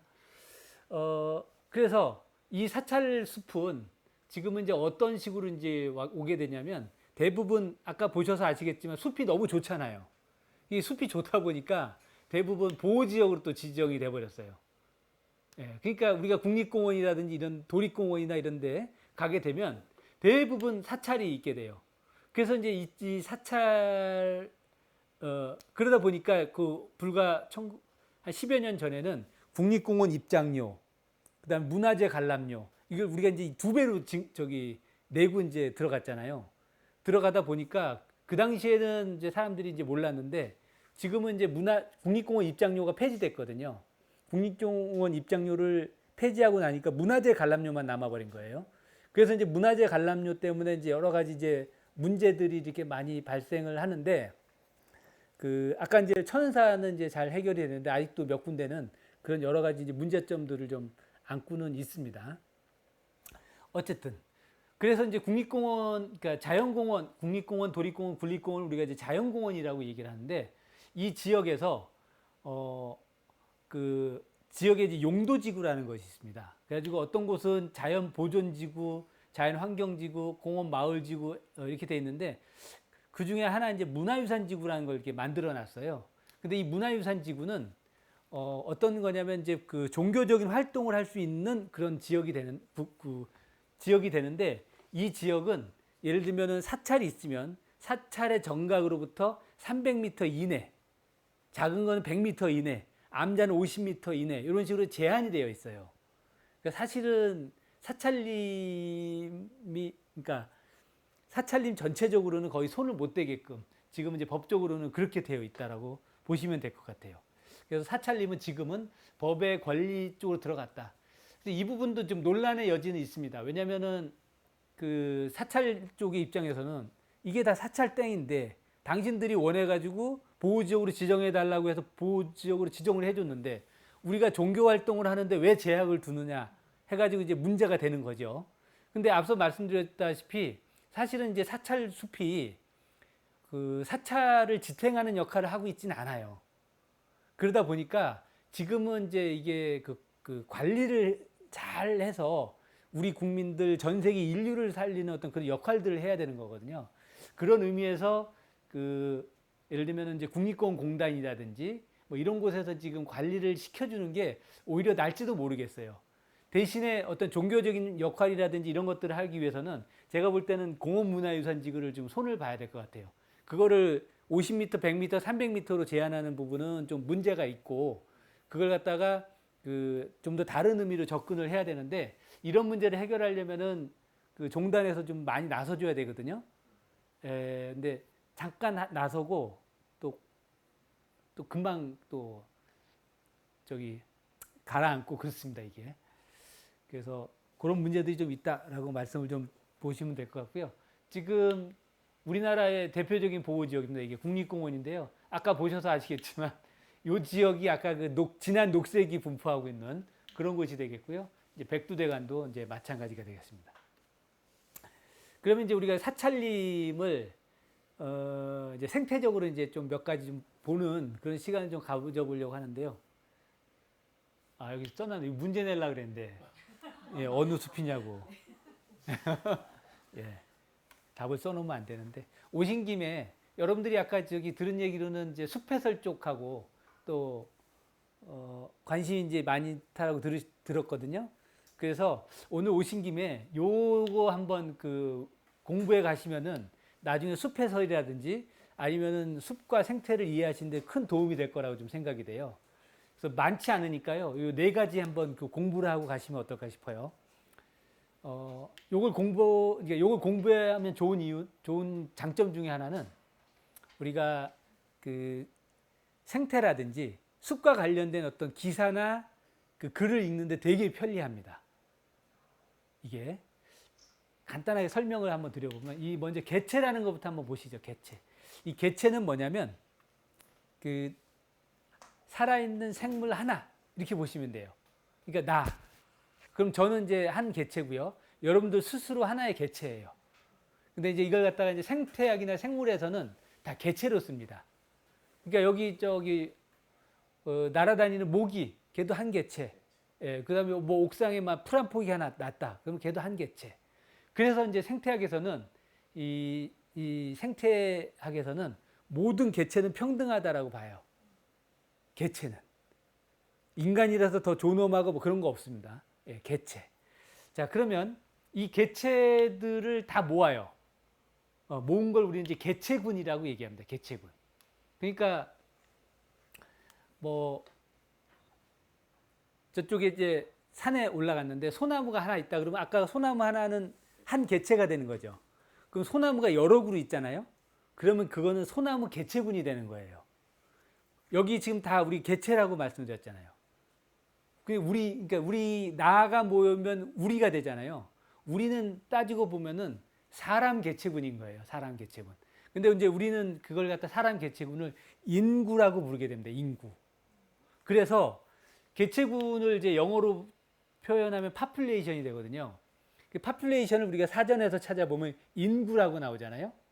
그거는 인간적인 관점에서 쓰는 거고 실질적으로는 뭐 비둘기들의 무리 그러면 비둘기 개체군 그것도 population이 되는 거고 뭐 강아지들을 모아놓은 강아지들의 무리 강아지 개체군 이런 식으로 우리가 얘기를 할 수가 있어요. 이게 그래서 개체가 있고 그 개체들이 복수로 모이게 되면 개체군이구나 라고 보시면 돼요. 자, 그러면 그 개체군들이 다 모이게 되면 그때는 이제 우리가 군집이라고 부르게 됩니다. 그러니까 그렇게 되면은 이 개체군은 동물도 있고 식물도 있잖아요. 그러면 동식물, 이렇게 생물이라는 걸 갖다가 다 한데 모아두게 되면 그때는 우리가 이제 군집이라고 부르게 되고 영어로는 커뮤니티라고 쓰게 돼요. 이 커뮤니티를 이제 다른 용어로는 소사이어티라고 얘기를 하죠. 우리가 이제 보통 사회운동이나 이런 것들 하면은 커뮤니티라는 용어를 되게 많이 쓰거든요. 근데 엄밀히 얘기하면은 그 커뮤니티라고 하는 얘기는 인간들만을 포함하지 않아요. 이 생태학적인 어떤 용어에서는. 예, 그러니까 인간의 문제가 아니라 그 마을에 있는 생물들을 다 포함시켜줘야지. 그래야지 이제 커뮤니티가 되는 겁니다. 그러면은 그 군집은 모든 생물들을 다 모아놓은 거고, 그 다음에 이제 그거보다 이제 상위 개념으로 가면 뭐가 되냐면 생태계가 되는 거거든요. 그러면은 남은 거는 뭐냐면 그 개체에서 개체군, 개체군에서 군집까지 왔어요. 생물을 다 모아놨잖아요. 그러면 이제 나머지 무생물이 있지 않습니까? 그럼 무생물까지를 다 합친 걸 우리는 뭐라고 하냐면 생태계라고 얘기를 하는 거예요. 그래서 이걸 갖다가 이제 굳이 설명을 드리는 이유는 뭐냐면 우리는 그 단어의 정의라든지 이런 것들을 어렴풋이 알고 쓰는 경향들이 많아요. 그래서 딱 물어보는 거예요. 그 단어에 대해서 깊이 파고들면은 사실은 잘 인지하지 못한 상태에서 그 용어들을 쓰는 게 많아요. 여기서 제일 가까운 국립공원이 북한산이잖아요. 그러면은 북한산 생태계를 보존하자. 예를 들어서 우리가 이런 식으로 주장을 한번 해요. 그러면은 북한산 생태계는 북한산에 있는 괜히 동식물만 보호를 해야 될 것 같잖아요. 근데 엄밀한 사전적인 의미로는 그것뿐만 아니라 북한산에 있는 돌 하나, 경관 이런 것들도 다 포함되는 거예요. 그러니까 우리가 이제 생태계를 보호하자라고 하면은 거기 있는 동식물만 보호하자라는 것이 아니라는 거예요. 엄밀한 의미로 따지고 보면. 그래서 이런 의미로 이제 우리가 말씀을 좀 드릴 수가 있습니다. 자, 그러면 테스트를 한번 해보도록 하죠. 아까 퀴즈로 내려고 했던 통도사의 소나무 숲입니다. 그럼 우리는 이걸 갖다가 소나무 개체군이라고 불러야 될까요? 소나무 군집이라고 불러야 될까요? 개체군. 예. 보통 이제 이 문제는 답이 없어요. 보통 낼 때는 예, 답도 없는 걸 자꾸 물어보고 막 그럽니다. 이게 개체군 맞습니다. 개체군. 근데 내가 어떤 관점에서 보느냐에 따라서 용어가 틀려진다라는 말씀을 드리려고 하는 거예요. 그러니까 내가 통도사회를 갔는데 앞에 이 소나무 이 경관을 보게 돼요. 근데 여기 온 목적이 뭐냐면 그 통도사의 소나무 경관이 유명하다며. 그래서 내가 소나무 숲을 좀 보고 싶어 해가지고 소나무만 보러 온 거예요. 그러면 내가 이때는 소나무 개체군이 되게 멋있었어. 뭐 이런 식의 용어를 써도 돼요. 근데 내가 통도사의 숲을 보러 간 거예요.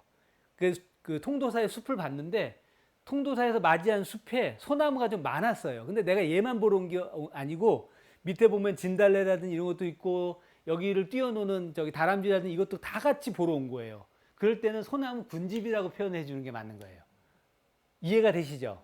예, 그러니까 내가 어떤 목적으로 무엇을 보느냐에 따라서 이 쓰이는 용어가 이게 좀 다르다. 예, 만약에 소나무 생태계라고 하면은 여기 있는 돌까지도 다 돌이나 경관이나 이런 것까지도 심지어는 여기에 있는 대기 이런 것까지 다 포함한 그런 거라고 이제 보시면 되겠습니다. 그래서 근데 이제 우리가 이걸 갖다가 그 무의식적으로 막 써요. 사실은 잘못 쓰고 있는 용어가 한두 개가 아니죠. 여기 옆에 쭉 가보면은 청계천이 있잖아요. 예, 청계천을 그때 뭐라 그랬냐면은 복원을 한다 그랬잖아요. 청계천 복원. 예. 그러면 이제 사람들은 그냥 뭐 좋게 만들려나 보다 이런 식으로 이제 인지를 하는데 사실 복원이라고 하는 것은 옛날에 있는 대로 그대로 가는 것이 복원이잖아요. 그러니까 사실은 복원은 아니고 예, 그냥 청계천 공원 만든 거예요. 공원. 조성이죠, 조성. 예. 예, 그런 거죠. 근데 이제 그렇게 하면은 효과가 안 나니까. 청계천 복원. 근데 뭐 그 일일이 따지고 들자면 끝이 없으니까 그냥 그런가 보다 이렇게 하는데 사실은 청계천만의 문제는 아니고요. 다 써요. 예, 뭐 부산에 가보면 온천천이라는 데가 있는데요. 온천천 복원, 생태복원이라 그래요. 온천천 생태복원. 그리고 이제 청계천처럼 만들고 뭐 김해 가도 그러고 어디 뭐 다 그럽니다. 그러면은 그냥 저희 같은 사람들이 이제 그 일일이 태클 걸면은 그렇고, 그냥 대중을 위한다라고 하되, 이제 학생들 같은 경우에는 그래도 의미는 정확히 알고 가는 게 어떻겠니? 이렇게 얘기하는 수준인데, 오늘 마침 기회가 돼가지고 우리가 한번 의미를 새기고서 바라보자. 이제 이런 의미로 이제 말씀을 한번 드려봤습니다. 교수님, 네. 그러면 군락이라는 말을 아, 질문 환영합니다. 여기 군락 안 써 있잖아요. 아, 맞다. 여러분들 저기 숲에 가면 군락이라는 용어 엄청 들으실 거 아니에요. 아까 이제 말씀드렸는데, 이제 군집이라고 하는 것이 동식물을 다 포함한 거잖아요. 그래서 이제 다 포함을 하는데,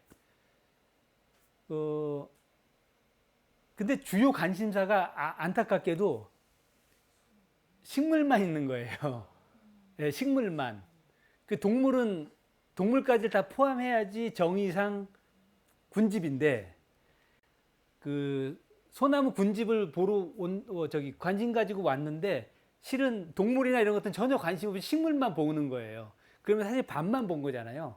그러니까 이제 이런 것들이 이제 찔리니까 그러지 말고, 군집이라고 하는, 앞서 여기 군집이라고 하는 용어처럼 쓰는데, 이 중에서 우리가 식물만 국한해 가지고 용어를 하나 만들면 어떨까 싶어 가지고 만들어낸 게 군락이에요.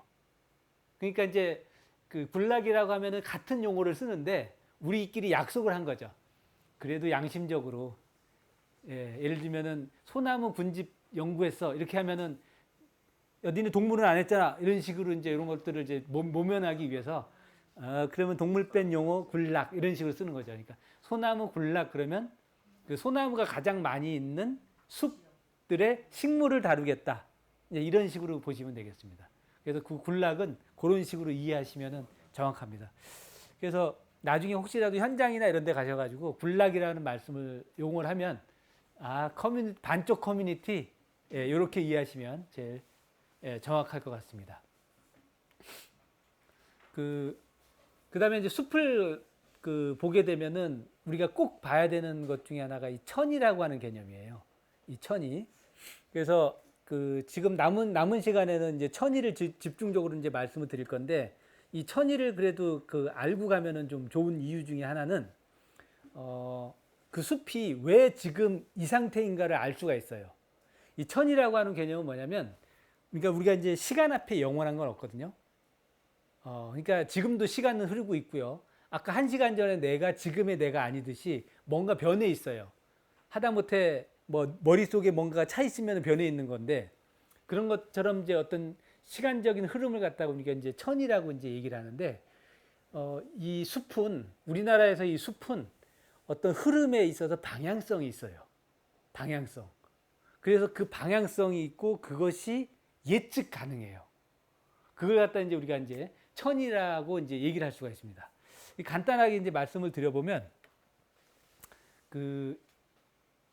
요거는 많이 들어보셨을 수도 있을 것 같아요. 그러니까 예를 들면 이제 여기 서울에 해당되는 곳이 온대 중부거든요. 여기에 이제 만약에 그럴 리는 없겠지만 서울에 맨땅이 나타났다라고 한번 생각을 해보세요. 변두리는 가능하겠죠. 누가 이제 밭에서 농사 짓다가 그냥 내버려 뒀어요. 그러면은 그 밭이 한 1년 정도 지나면은 온갖 풀들이 들어와서 막 자라겠죠. 그런 것들이 이제 천이에요. 근데 그런 것들이 뭔가 풀이 자라는 것까지는 이제 알겠는데, 그러면 그게 50년 후, 100년 후는 어떻게 될 것인가? 이런 부분들에 대해서 좀 잘 궁금하잖아요. 50년 후, 100년 후까지 우리가 모니터링을 하지 않는 한 알 수가 없거든요.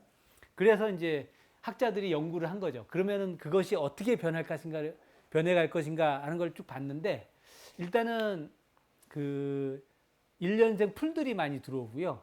이제 시간이 지나면서 이제 점점 다년생 풀이 들어오고, 키 작은 나무가 들어오고, 그 다음에 이제 소나무 같은 것들이 들어오고, 그것들이 세월이 지나면 참나무로 바뀌고, 요 동네에서는 서어나무로 바뀌어 나간다는 것이 우리나라 온대 중부지방에서의 흐름이에요.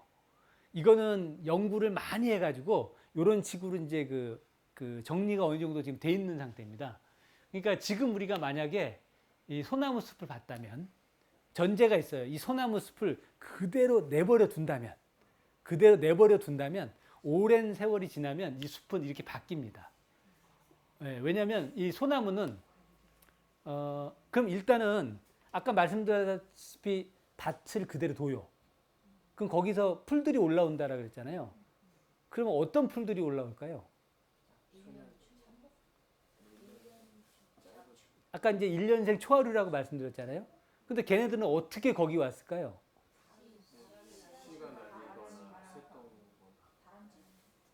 그렇습니다. 예. 그 전에 만약에 땅에 종자가 있었던 거를 우리는 이제 메토 종자라고 얘기하거든요. 땅 속에 있는 종자들. 근데 이제 이런 케이스 같은 경우에는 작은 종자가 멀리 전파될 수 있는 거, 얘네들이 들어오는 거예요. 예, 대표적으로 이제 민들레라든지 질경이라든지 얘네들. 그러니까 이제 얘네들이 이제 들어와 가지고 무슨 작용을 하냐면, 일단 민들레가 이렇게 딱 그 꽃이 노랗게 피잖아요. 그러고 나서는 이제 이제 종자들이 이렇게 달려 있잖아요. 그러면은 그걸 딱 보는 순간 우리는 어떻게 하냐면 꺾죠, 불지요. 예, 그게 이제 민들레에게 낚이는 건데, 그렇게 되면 이제 민들레에 홀씨돼 가지고 막 날아가요. 그럼 걔가 이제 떨어집니다. 이제 떨어지면은 이제 아스팔트나 이런 데 떨어지는 것들은 그냥 발화가 안 되겠지만, 흙이나 아니면 아스팔트 사이에 조그만 어떤 발화될 수 있는 그런 공간에만 가면은 얘가 이제 싹을 틔워요. 그러면 싹을 틔웠는가 보다 이렇게 생각하는데, 그게 아니라 좀 더 깊이 들어가 보면 걔네들이 무슨 역할을 하냐면, 거기서 싹을 틔우면 뿌리가 이제 땅 속으로 들어가잖아요. 땅 속으로 들어가 가지고 땅 속에서 영양분을 빨아들여 가지고 자기 몸을 만들어요. 그 몸을 만드는 거를 만들어낸 걸 갖다 우리는 바이오매스라고 부르고, 그것이 생체량이라고 불러요. 그 바이오매스. 근데 그러고 나서 이제 1년 지나면은 다시 씨앗을 날려가지고 이제 가버리잖아요. 그러면 거기에 뭐가 남냐면 유기물이 남게 돼요. 그리고 그 유기물이 썩게 되겠죠. 그래서 이걸 갖다가 이제 거시적으로 보면 땅 속에 있는 영양분을 흡수해가지고 땅 위로 끌어올린 역할을 하는 거예요. 즉, 영양분의 이동을 시킨 거죠. 그러면서 유기물이 쌓여가면서 얘네들이 썩게 되면은 땅이 기름져요. 이게 땅이 비옥해지기 시작하는 거예요. 그러니까 맨 땅에 아무것도 없었던 곳에서 걔네들이 들어와가지고 하는 작업은 점점 땅을 비옥하게 만들어 나갑니다. 그래가지고 땅을 점점 비옥하게 만드는데, 소나무 같은 경우도 이제 대표적이죠. 쟤네들은 종자를 엄청나게 날립니다. 잘 이해가 안 가시면 우리가 송화가루를 생각해 보시면 돼요. 예. 그리고 이제 소나무의 학명이 피누스 덴시프로라라고 하거든요. 이 덴시프로라가 뭐냐면 꽃이 많다는 뜻이에요. 소나무가 꽃이 엄청나게 많습니다. 꽃이 많다 보니까 종자도 많이 생산하고요. 그 종자가 엄청나게 퍼져서 심지도 않아도 이렇게 막 나옵니다. 근데 얘네들 극양수예요. 그래서 극양수고요. 자기네들끼리 절대적으로 모여 삽니다. 그래서 아까처럼 소나무 개체군이 되는데, 초기에 소나무가 나타날 수 있는 이유는 아까 말씀드렸다시피 얘네가 종자가 가볍고 많이 생산되고 멀리 가기 때문이잖아요. 거꾸로 도토리는 무겁잖아요. 무겁다 보니까 저쪽에 빈터가 있어도 갈 수가 없어요. 중력에 의해서. 그러니까 누군가가 옮겨주지 않으면 안 되는 거예요. 근데 여기에 이제 나중에 다람쥐라든지 아니면은 태풍이라든지 이런 것들에 의해서 도토리 한두 개가 날아 들어와 가지고 자라요. 자라면은 소나무 크기만큼 돼버리면은 소나무를 이렇게 넓은 입으로 이렇게 살짝 살포시 얹어줍니다. 그러면은 이제 소나무는 바로 고사해요. 그러면서 이제 숲이 급격히 바뀌어 나가요. 그러니까 소나무가 하나 없어지면 하늘이 뻥 뚫리게 되거든요. 그럼 그걸 갖다 이제 갭이라고 부르는데, 빛이 들어오는 거예요. 그러니까 빛 환경이 바뀌면서 거기 아까 말씀하신 메토 종자 이런 거 있잖아요. 각종 종자들이 갑자기 막 올라오는 거예요. 그러면서 급격하게 숲이 바뀌고요. 그것이 이제 시간이 지나면은 요 중부 온대지방 같은 경우는 이제 서남으로 바뀌게 돼요. 그런데 문제는 뭐냐? 아무것도 없는 맨 땅에서 이렇게까지 바뀌는데 걸리는 시간이 한 150년 정도 걸려요. 그래서 우리가 이제 숲이 바뀌는 걸 갖다가 잘 모르는데, 소나무林같은 경우는 불과 몇 년만 지나도 바뀌는 걸 쉽게 알 수가 있어요. 생각보다. 왜냐면 이제 제선충이라든지 이런 것들 때문에 많이 베어내게 되면 금방 안에가 뭐가 차 올라와요. 예, 그래서 이런 것들을 볼 수 있고요. 그래서 이 최종적인 단계를 우리가 극상이라고 하는데 이 동네에서 이제 가장 그러니까 숲이 제일 좋은 숲이죠. 볼 수 있는 곳이 여기 이 근처에서 어디냐? 바로 광릉 국립수목원이 되겠습니다. 그래서 그 국립수목원에 이제 가서 보시면 여러분들이 갈 수 없는 그 제한구역이 있어요. 거기가 이제 서원나무 숲인데 그 서원나무 숲은 일제시대 때부터 그 일반인 출입금지 지역이었어요. 그 광릉이 이제 세조의 능인데 거기가 워낙 숲이 좋다 보니까 일제시대 때부터 아까처럼 이제 그 제한구역으로 보호를 했고 그것이 지금까지 이어져 오면서 국립수목원이 됐고 지금도 일반인 출입은 안 돼요. 학술적인 목적으로만 가요. 근데 그러면 우리가 그런 숲을 볼 수가 없잖아요. 서원나무 숲을. 대신에 이제 그 건너편에 뭐 주겹산이라든지 이런 데 가서 대신 보시면 되고 그거 아니더라도 서울 시내에서 서원나무 숲 볼 수 있는 데는 삼육대학교라고 있습니다. 예, 삼육대학교 안에 들어가 보면 숲이 있는데 그게 서원나무 숲이고요. 그 다음에 강화도에 가시면 전등사라는 절이 있거든요. 거기 뒤에 있는 것도 서원나무 숲이에요. 근데 전등사 가시는 분들이 거기에 그 서원나무 숲이 우리나라에서 제일 좋은 숲이래. 그거를 이제 인지하고 가시면 훨씬 더 도움이 될 텐데 그러지는 모르겠어요. 그거는요. 저 같은 경우는 이제 남쪽 지방은 대신에 개서나무라는 게 있습니다. 예, 그래서 이제 그게 어디 맞냐면 범어사나 이제 장안사, 금정산에 많이 있거든요. 그래서 근데 부산에 분들은 잘 몰라요. 그래서 가끔가다 이제 제가 요거 개서나무 숲이 좋은 숲입니다. 원래 저기 서나무 숲 보려면은 저쪽에 KTX 타고 올라가야 되는데 가까이 가서 보시라고. 그래서 장안사의 숲 같은 것들 많이 안내를 해드리는데 여러분들도 기회가 되시면 기장군에 장안사라는 절이 있어요. 가서 이게 남쪽에서 또 제일 좋은 숲이 거기구나. 그런 것들을 한번 보시면 도움이 좀 많이 될 것 같습니다.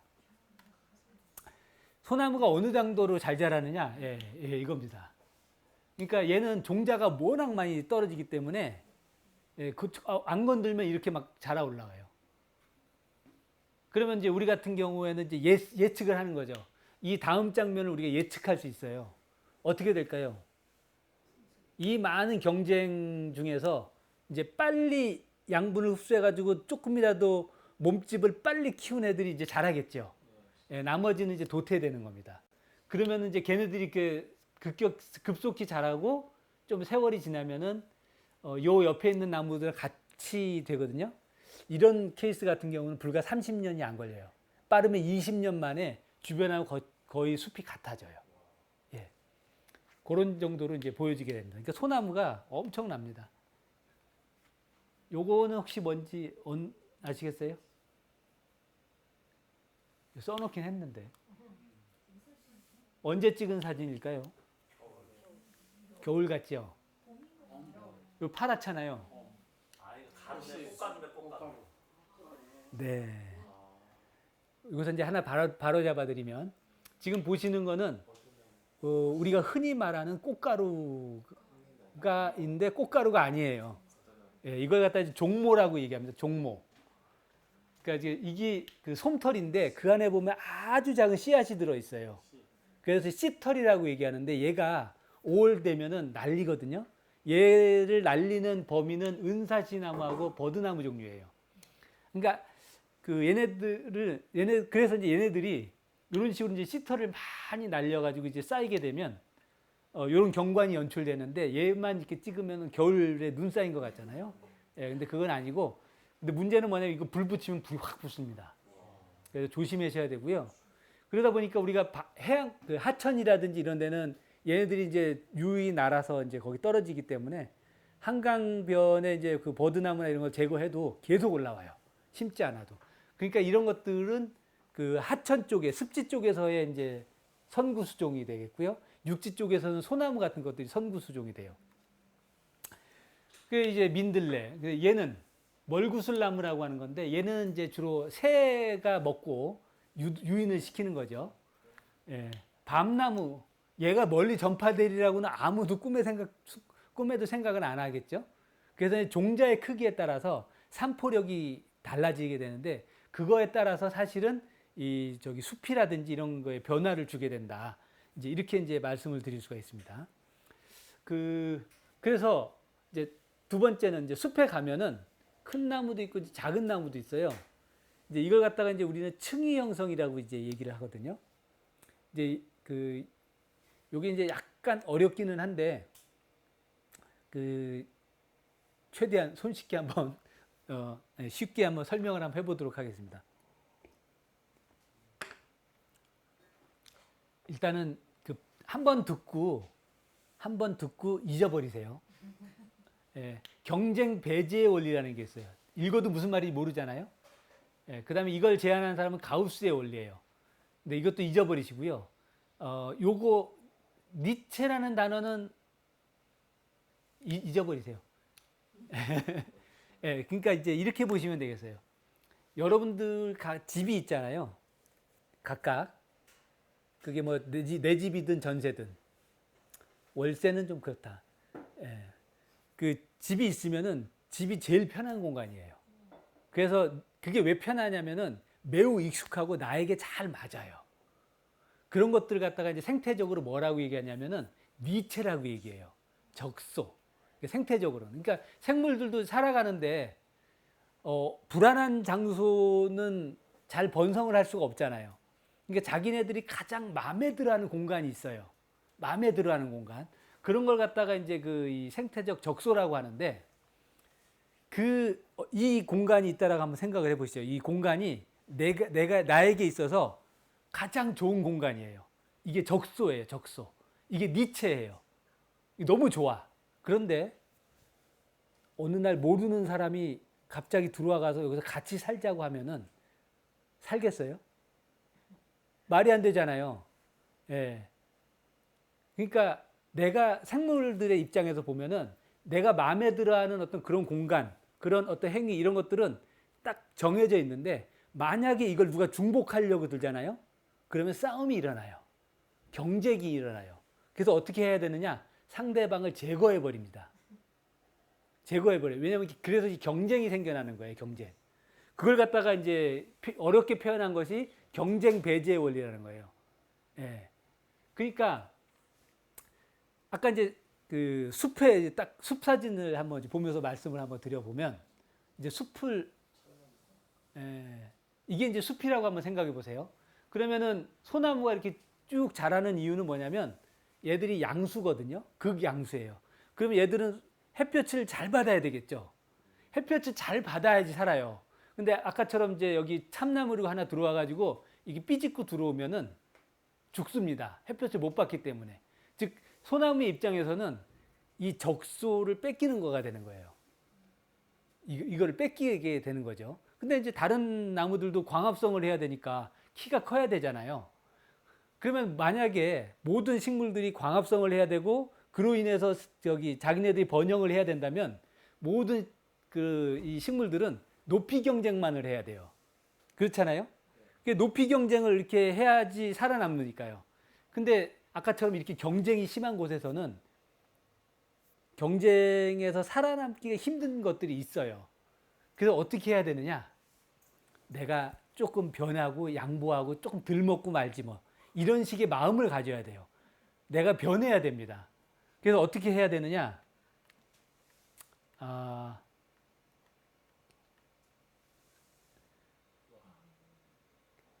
내가 원래는 저 위에 올라가서 그 광합성을 잘해가지고 잘 살아야 되는데 흙수저라 딸려. 예, 그러면 어떻게 해야 되느냐? 그냥 요 나무 사이로 새어 들어오는 빛 정도만 먹고 살래. 이런 식으로 이제 마음을 바꿔요. 그래가지고 중간에 키가 요 정도만 큰 정도로 해가지고 가는 거예요. 예를 들면은 단풍나무 같은 거 있었잖아요. 단풍나무가 엄청나게 큰 거 보신 적 있으세요? 없죠. 이제 산에 가 보면은 중간 키 정도 되는 것들이 있어요. 이제 걔네들은 아예 클 생각이 없어요. 어차피 경쟁도 안 되지만 그냥 이대로 살래 이렇게 되는 거예요. 그래가지고 이제 얘네들이 중간 정도의 층위를 해요. 근데 그것도 경쟁이라고 거기서 또 미달되는 애들이 있어요.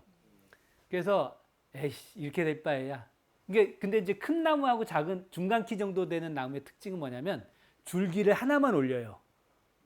보시면 아시겠지만. 예. 그래야지 어느 정도 키가 유지가 되잖아요. 그래서 얘네들을 우리는 뭐라고 부르냐면은 나무. 아니 근데 트리라고 불러요. 트리. 영어로는. 근데 아예 이걸 포기하고 에이 그냥 잔가지 여러 개로 갈래. 이런 애들이 나오는 거죠. 걔네들을 우리는 뭐라고 부르냐면 관목이라고 부릅니다. 걔네들이 이제 개나리라든지 뭐 국수나무라든지 이런 거예요. 그러니까 얘네들은 이미 경쟁에서 자신이 없어요. 그러면 이제 밑에서 그냥 깔려서 자라는 거예요. 두 번 필터링 돼도 빛은 들어오니까 뭐 그러면서 그렇게 살아가는 거예요. 근데 그럼에도 불구하고 빛은 소중하잖아요. 그러니까 이런 그 빽빽한 숲 속에서는 살기 힘들어요. 그래서 어디에 주로 많이 나타나냐면 그나마 빛이 새어 들어오는 데가 어디일까요? 사람 다니는 등산로변. 예, 그런 데는 빛이 들어오잖아요. 그 숲의 가장자리예요. 그러니까 얘네들이 거기에 이제 주로 많이 살게 돼요.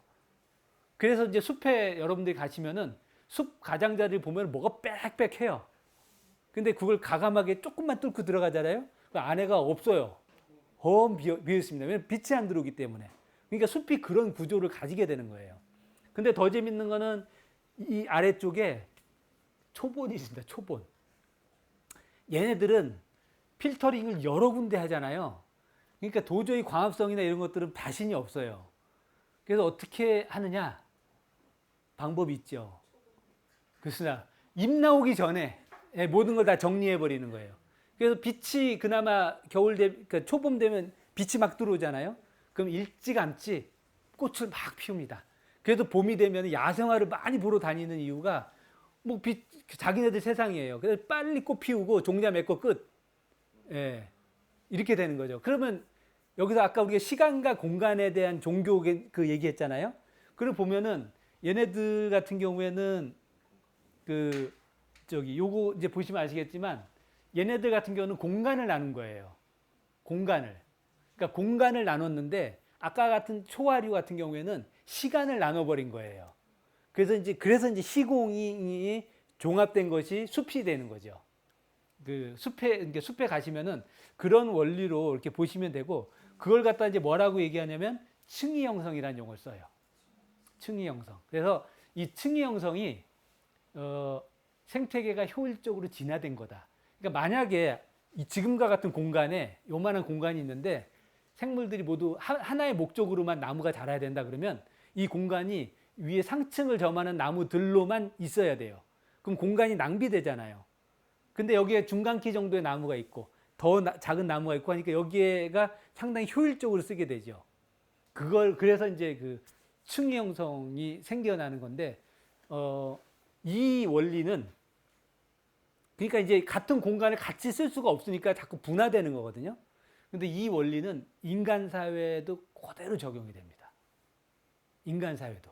그래서 우리가 소위 말하는 계급이라고 하는 거 있잖아요. 별로 바람직한 용어는 아니지만 이 계급이라고 하는 것이 생태적인 이 개념에서 온 거라고 보시면 돼요. 층위가 나눠진 거예요. 근데 이제 인간 사회에서의 그 계급의 가장 큰 문제는 갑질이라고 하는 것 때문에 문제가 되는 건데 생태적인 측면에서 보면은 그거는 되게 필요해요. 왜냐하면 조직이나 이런 것들이 효율적으로 돌아가기 위해서는 이게 층화되어 있는 것이 훨씬 유리합니다. 말 그대로 우리 모두 인간 동등해. 그러면 이 사회가 굴러갈까요? 안 굴러가요. 예. 좀 냉정하게 얘기하면 누군가는 비하하는 그런 건 아니고 누군가는 버려진 어떤 쓰레기나 이런 것들을 좀 치워주시는 분도 계셔야 되고 누군가는 또 농사 짓는 분도 계셔야 되고 또 누군가는 여러 가지 무슨 서비스 하시는 분도 계셔야 되고 교육하시는 분도 계셔야 되고 이런 식으로 층화돼 가지고 돼야지 조직이 잘 돌아가는 거예요. 문제는 이제 그런 것들을 그래도 각자의 그 업무를 서로 존중해주고 필요한 존재로 이렇게 인식을 해주면은 괜찮은데 권력이 소위 말하는 그런 택도 없는 권력으로 이제 그 인간성을 짓밟기 때문에 문제가 되는 거지 사실은 각자 역할들이 있는 거예요. 그러니까 농담 삼아서 그러면은 상위 20%만 빼고 나머지 80%가 없어졌다고 칩시다. 그럼 그 20% 상류 사회의 사람들이 그 살아갈 수 있을까요? 그럼 그 안에서 또 분화가 될 수밖에 없어요. 누군가는 또 뭔가 치워야 되고 청소해야 되고 뭐 일보러 다녀야 되고 가르쳐야 되고 그렇게 되는 거잖아요. 그래서 이거는 이제 생태계가 이제 효율적으로 진화된 부분이어서 우리가 이제 갑질과 계급이라든지 이런 것들을 구분을 할 필요가 있다. 근데 그게 다 어디서 오냐면 생태계에서 온다라는 얘기예요. 그래서 어렵게 저기 설명을 좀 드렸는데 여러분들 아침에 출퇴근할 때 지옥을 맛보시지 않습니까? 예. 그러면은 그거는 내가 그럼에도 불구하고 그 시간을 준수해서 내가 러시아어 때 출근해야 되겠어. 그러면 그분은 자신 있는 거예요. 내가 몸싸움에 자신 있고 때로는 사람이 없으면 심심할 수도 있기 때문에 땀 냄새가 좋아. 그리고 이제 갈 수도 있어요. 그분들은 이게 적소예요. 근데 그걸 못 이기는 사람들이 있잖아요. 그러면 그 사람들은 분화되기 시작합니다. 남들 출근 안 할 때 가야지. 새벽 6시 출근. 예, 예를 들면 이런 거. 그러니까 이게 이제 그 시간적으로 층화되고, 그러니까 분리되고 이런 거죠. 그런 것처럼 생태계도 모든 게 분화되어 있고 층위가 막 나뉘어져 있다. 이제 그런 식으로 이제 보시면 될 것 같아요. 그런 관점으로 우리가 숲도 보고 인간 사회도 이해를 하면 우리가 이제 뻔한 얘기지만 층위 구조를 여러 가지 다양한 측면에서 아마 보실 수 있을 거다라고 좀 생각이 됩니다. 마지막으로 그 여러분들 출출하실 때 솔밭가든 얘기만 좀 해드릴게요. 이거 마지막입니다. 시간이 거의 다 돼서. 솔밭가든 들어보셨나요? 재밌게도 이 솔밭가든은 우리나라 어디나 가도 있습니다. 예. 왜 그러냐면 아까 이제 그 소나무 말씀드렸잖아요. 이 소나무는 그 극양수라고 했잖아요. 그래서 자기네들의 최대 적소는 햇볕이 잘 들어오는 데예요. 다른 게 들어오면 안 돼요. 근데 얘네들은 그 단결이 그 개체 공간의 단결이 아주 잘 돼 있습니다. 그래서 자기네들끼리 똘똘 뭉쳐서 잘 사는데 문제는 거기에 이제 그 참나무류 같은 것들이 들어오면은 아까처럼 운명이 바뀌어 버리게 되거든요. 자기네들은 다 그 멸종을 해버리게 돼요. 그래서 스스로 방어막을 만드는데 어떻게 하냐면 솔잎을 이렇게 떨궈요.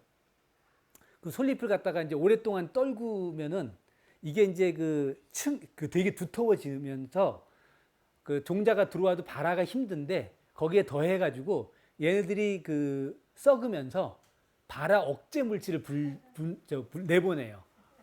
예, 발화 억제 물질. 그래가지고 이제 종자가 잘 안 나오는 거예요. 발화가 안 되게끔. 근데 아무리 그렇게 소나무가 저항을 하더라도 시간을 이길 수는 없거든요. 왜냐면 다람쥐가 와가지고 도토리 광재로 묶고 막 그런단 말이에요. 그러면 결국에는 나와요. 그러니까 지연을 시키는 거죠. 그래서 이제 소나무 숲을 가서 보시면 대부분 밑에가 이렇게 많이 뚫려 있습니다. 좋습니다, 이런 거. 예. 근데 물론 이제 이런 데는 이제 관리를 하긴 하죠. 근데 이제 이런 거 관리 안 하더라도 소나무나 이런 침엽수 같은 경우는 그 발화 억제 물질을 뿜어내가지고 못 들어오게 만들어요. 왜냐면 얘네들은 쫓아낼 수가 없잖아요. 근육세포가 없기 때문에. 그래서 그 항생작용을 해요. 그 항생작용에 그 도움을 받는 것이 산림욕이 되는 거죠. 산림욕. 그래서 여러분들이 그 전국에 어디를 가시나 소나무림 이런 구조를 이제 보시는 거는 이런 건데 요때 이제 우리가 느끼는 건 뭡니까 이게? 인간적으로 딱 보면 돗자리 깔고 삼겹살 구워 먹고 이게 제일 좋잖아요. 볕도 적당하고. 예. 솔잎가든이 그래서 나오는 거죠. 솔밭가든. 예. 예. 요게 봉암사입니다. 마지막 슬라이드가 될 것 같은데요. 봉암사 어딘지 잘 아시잖아요. 예. 문경에 있는 조계종의 수도원에 해당되는 곳이죠. 이제 농담 삼아서 스님들이 이런 말씀하세요. 봉암사에 가려면 이 백을 써도 잘 안 된다고. 예. 1년에 하루 딱 그 초파일만 들어갈 수 있는데 이게 70년대 때부터 이게 그 일반인들 출입이 금지된 곳이에요. 근데 저희는 이제 학술적인 목적으로 이제 들어갔는데 거기 가면 안에 이렇게 잣나무림이 있어요. 근데 잣나무림이 상당히 오래됐는데도 불구하고 이 상태예요. 그러니까 그 밑에 보시면 잣나무 잎들이 많이 보이잖아요. 그리고 이제 그 뭔가 지금 나오려고 노력은 많이 하고 있는데 그 발화 억제 물질의 분비, 그거를 이제 전문적으로는 타감 작용이라고 부르거든요. 얘네들이 그를 못 자라게끔 항생적으로 이렇게 막고 있는 거예요. 그래서 이게 70년대부터 이 잣나무 숲이 인공적으로 조림이 됐기 때문에 이대로 유지되어 왔을 건데, 보통 50년 지나면은 여기 큰 나무들이 들어와 가지고 이제 이게 숲이 바뀌거든요. 그게 이제 천이인데, 그 긴 세월이 지나도 이런 형태를 계속 유지하고 있는 이유는 얘네들이 버티는 거죠. 그렇지만 우리는 답은 알고 있어요. 시간 문제다. 시간 문제다라는 건 이제 알고 있는데, 어찌됐든지 간에 이 숲은 무지하게 이 재미있는 생태적인 어떤 논리, 이론 이런 것들이 많이 포함되어 있습니다. 그리고 그런 어떤 이들의 그 치열한 어떤 경쟁이나 삶은 우리 인간 사회랑 똑같아요. 그래서 그 혹시라도 나중에 이제 기회가 되면은 이 숲의 생태계를 해서 우리 인간들의 삶을 읽어낼 수 있는 어떤 그런 것들을 나중에 이제 보시면은 또 재미가 있을 것 같은 생각이 좀 드는데 모르겠습니다. 하여간에 나중에 여기 시리즈로 이어지는 것 같으니까요. 여러분들 계속적으로 많이 공부하시고요. 삶이 또 알찬 시간이 되기를 바라면서 이걸로 마지막을 종료하도록 하겠습니다. 고맙습니다.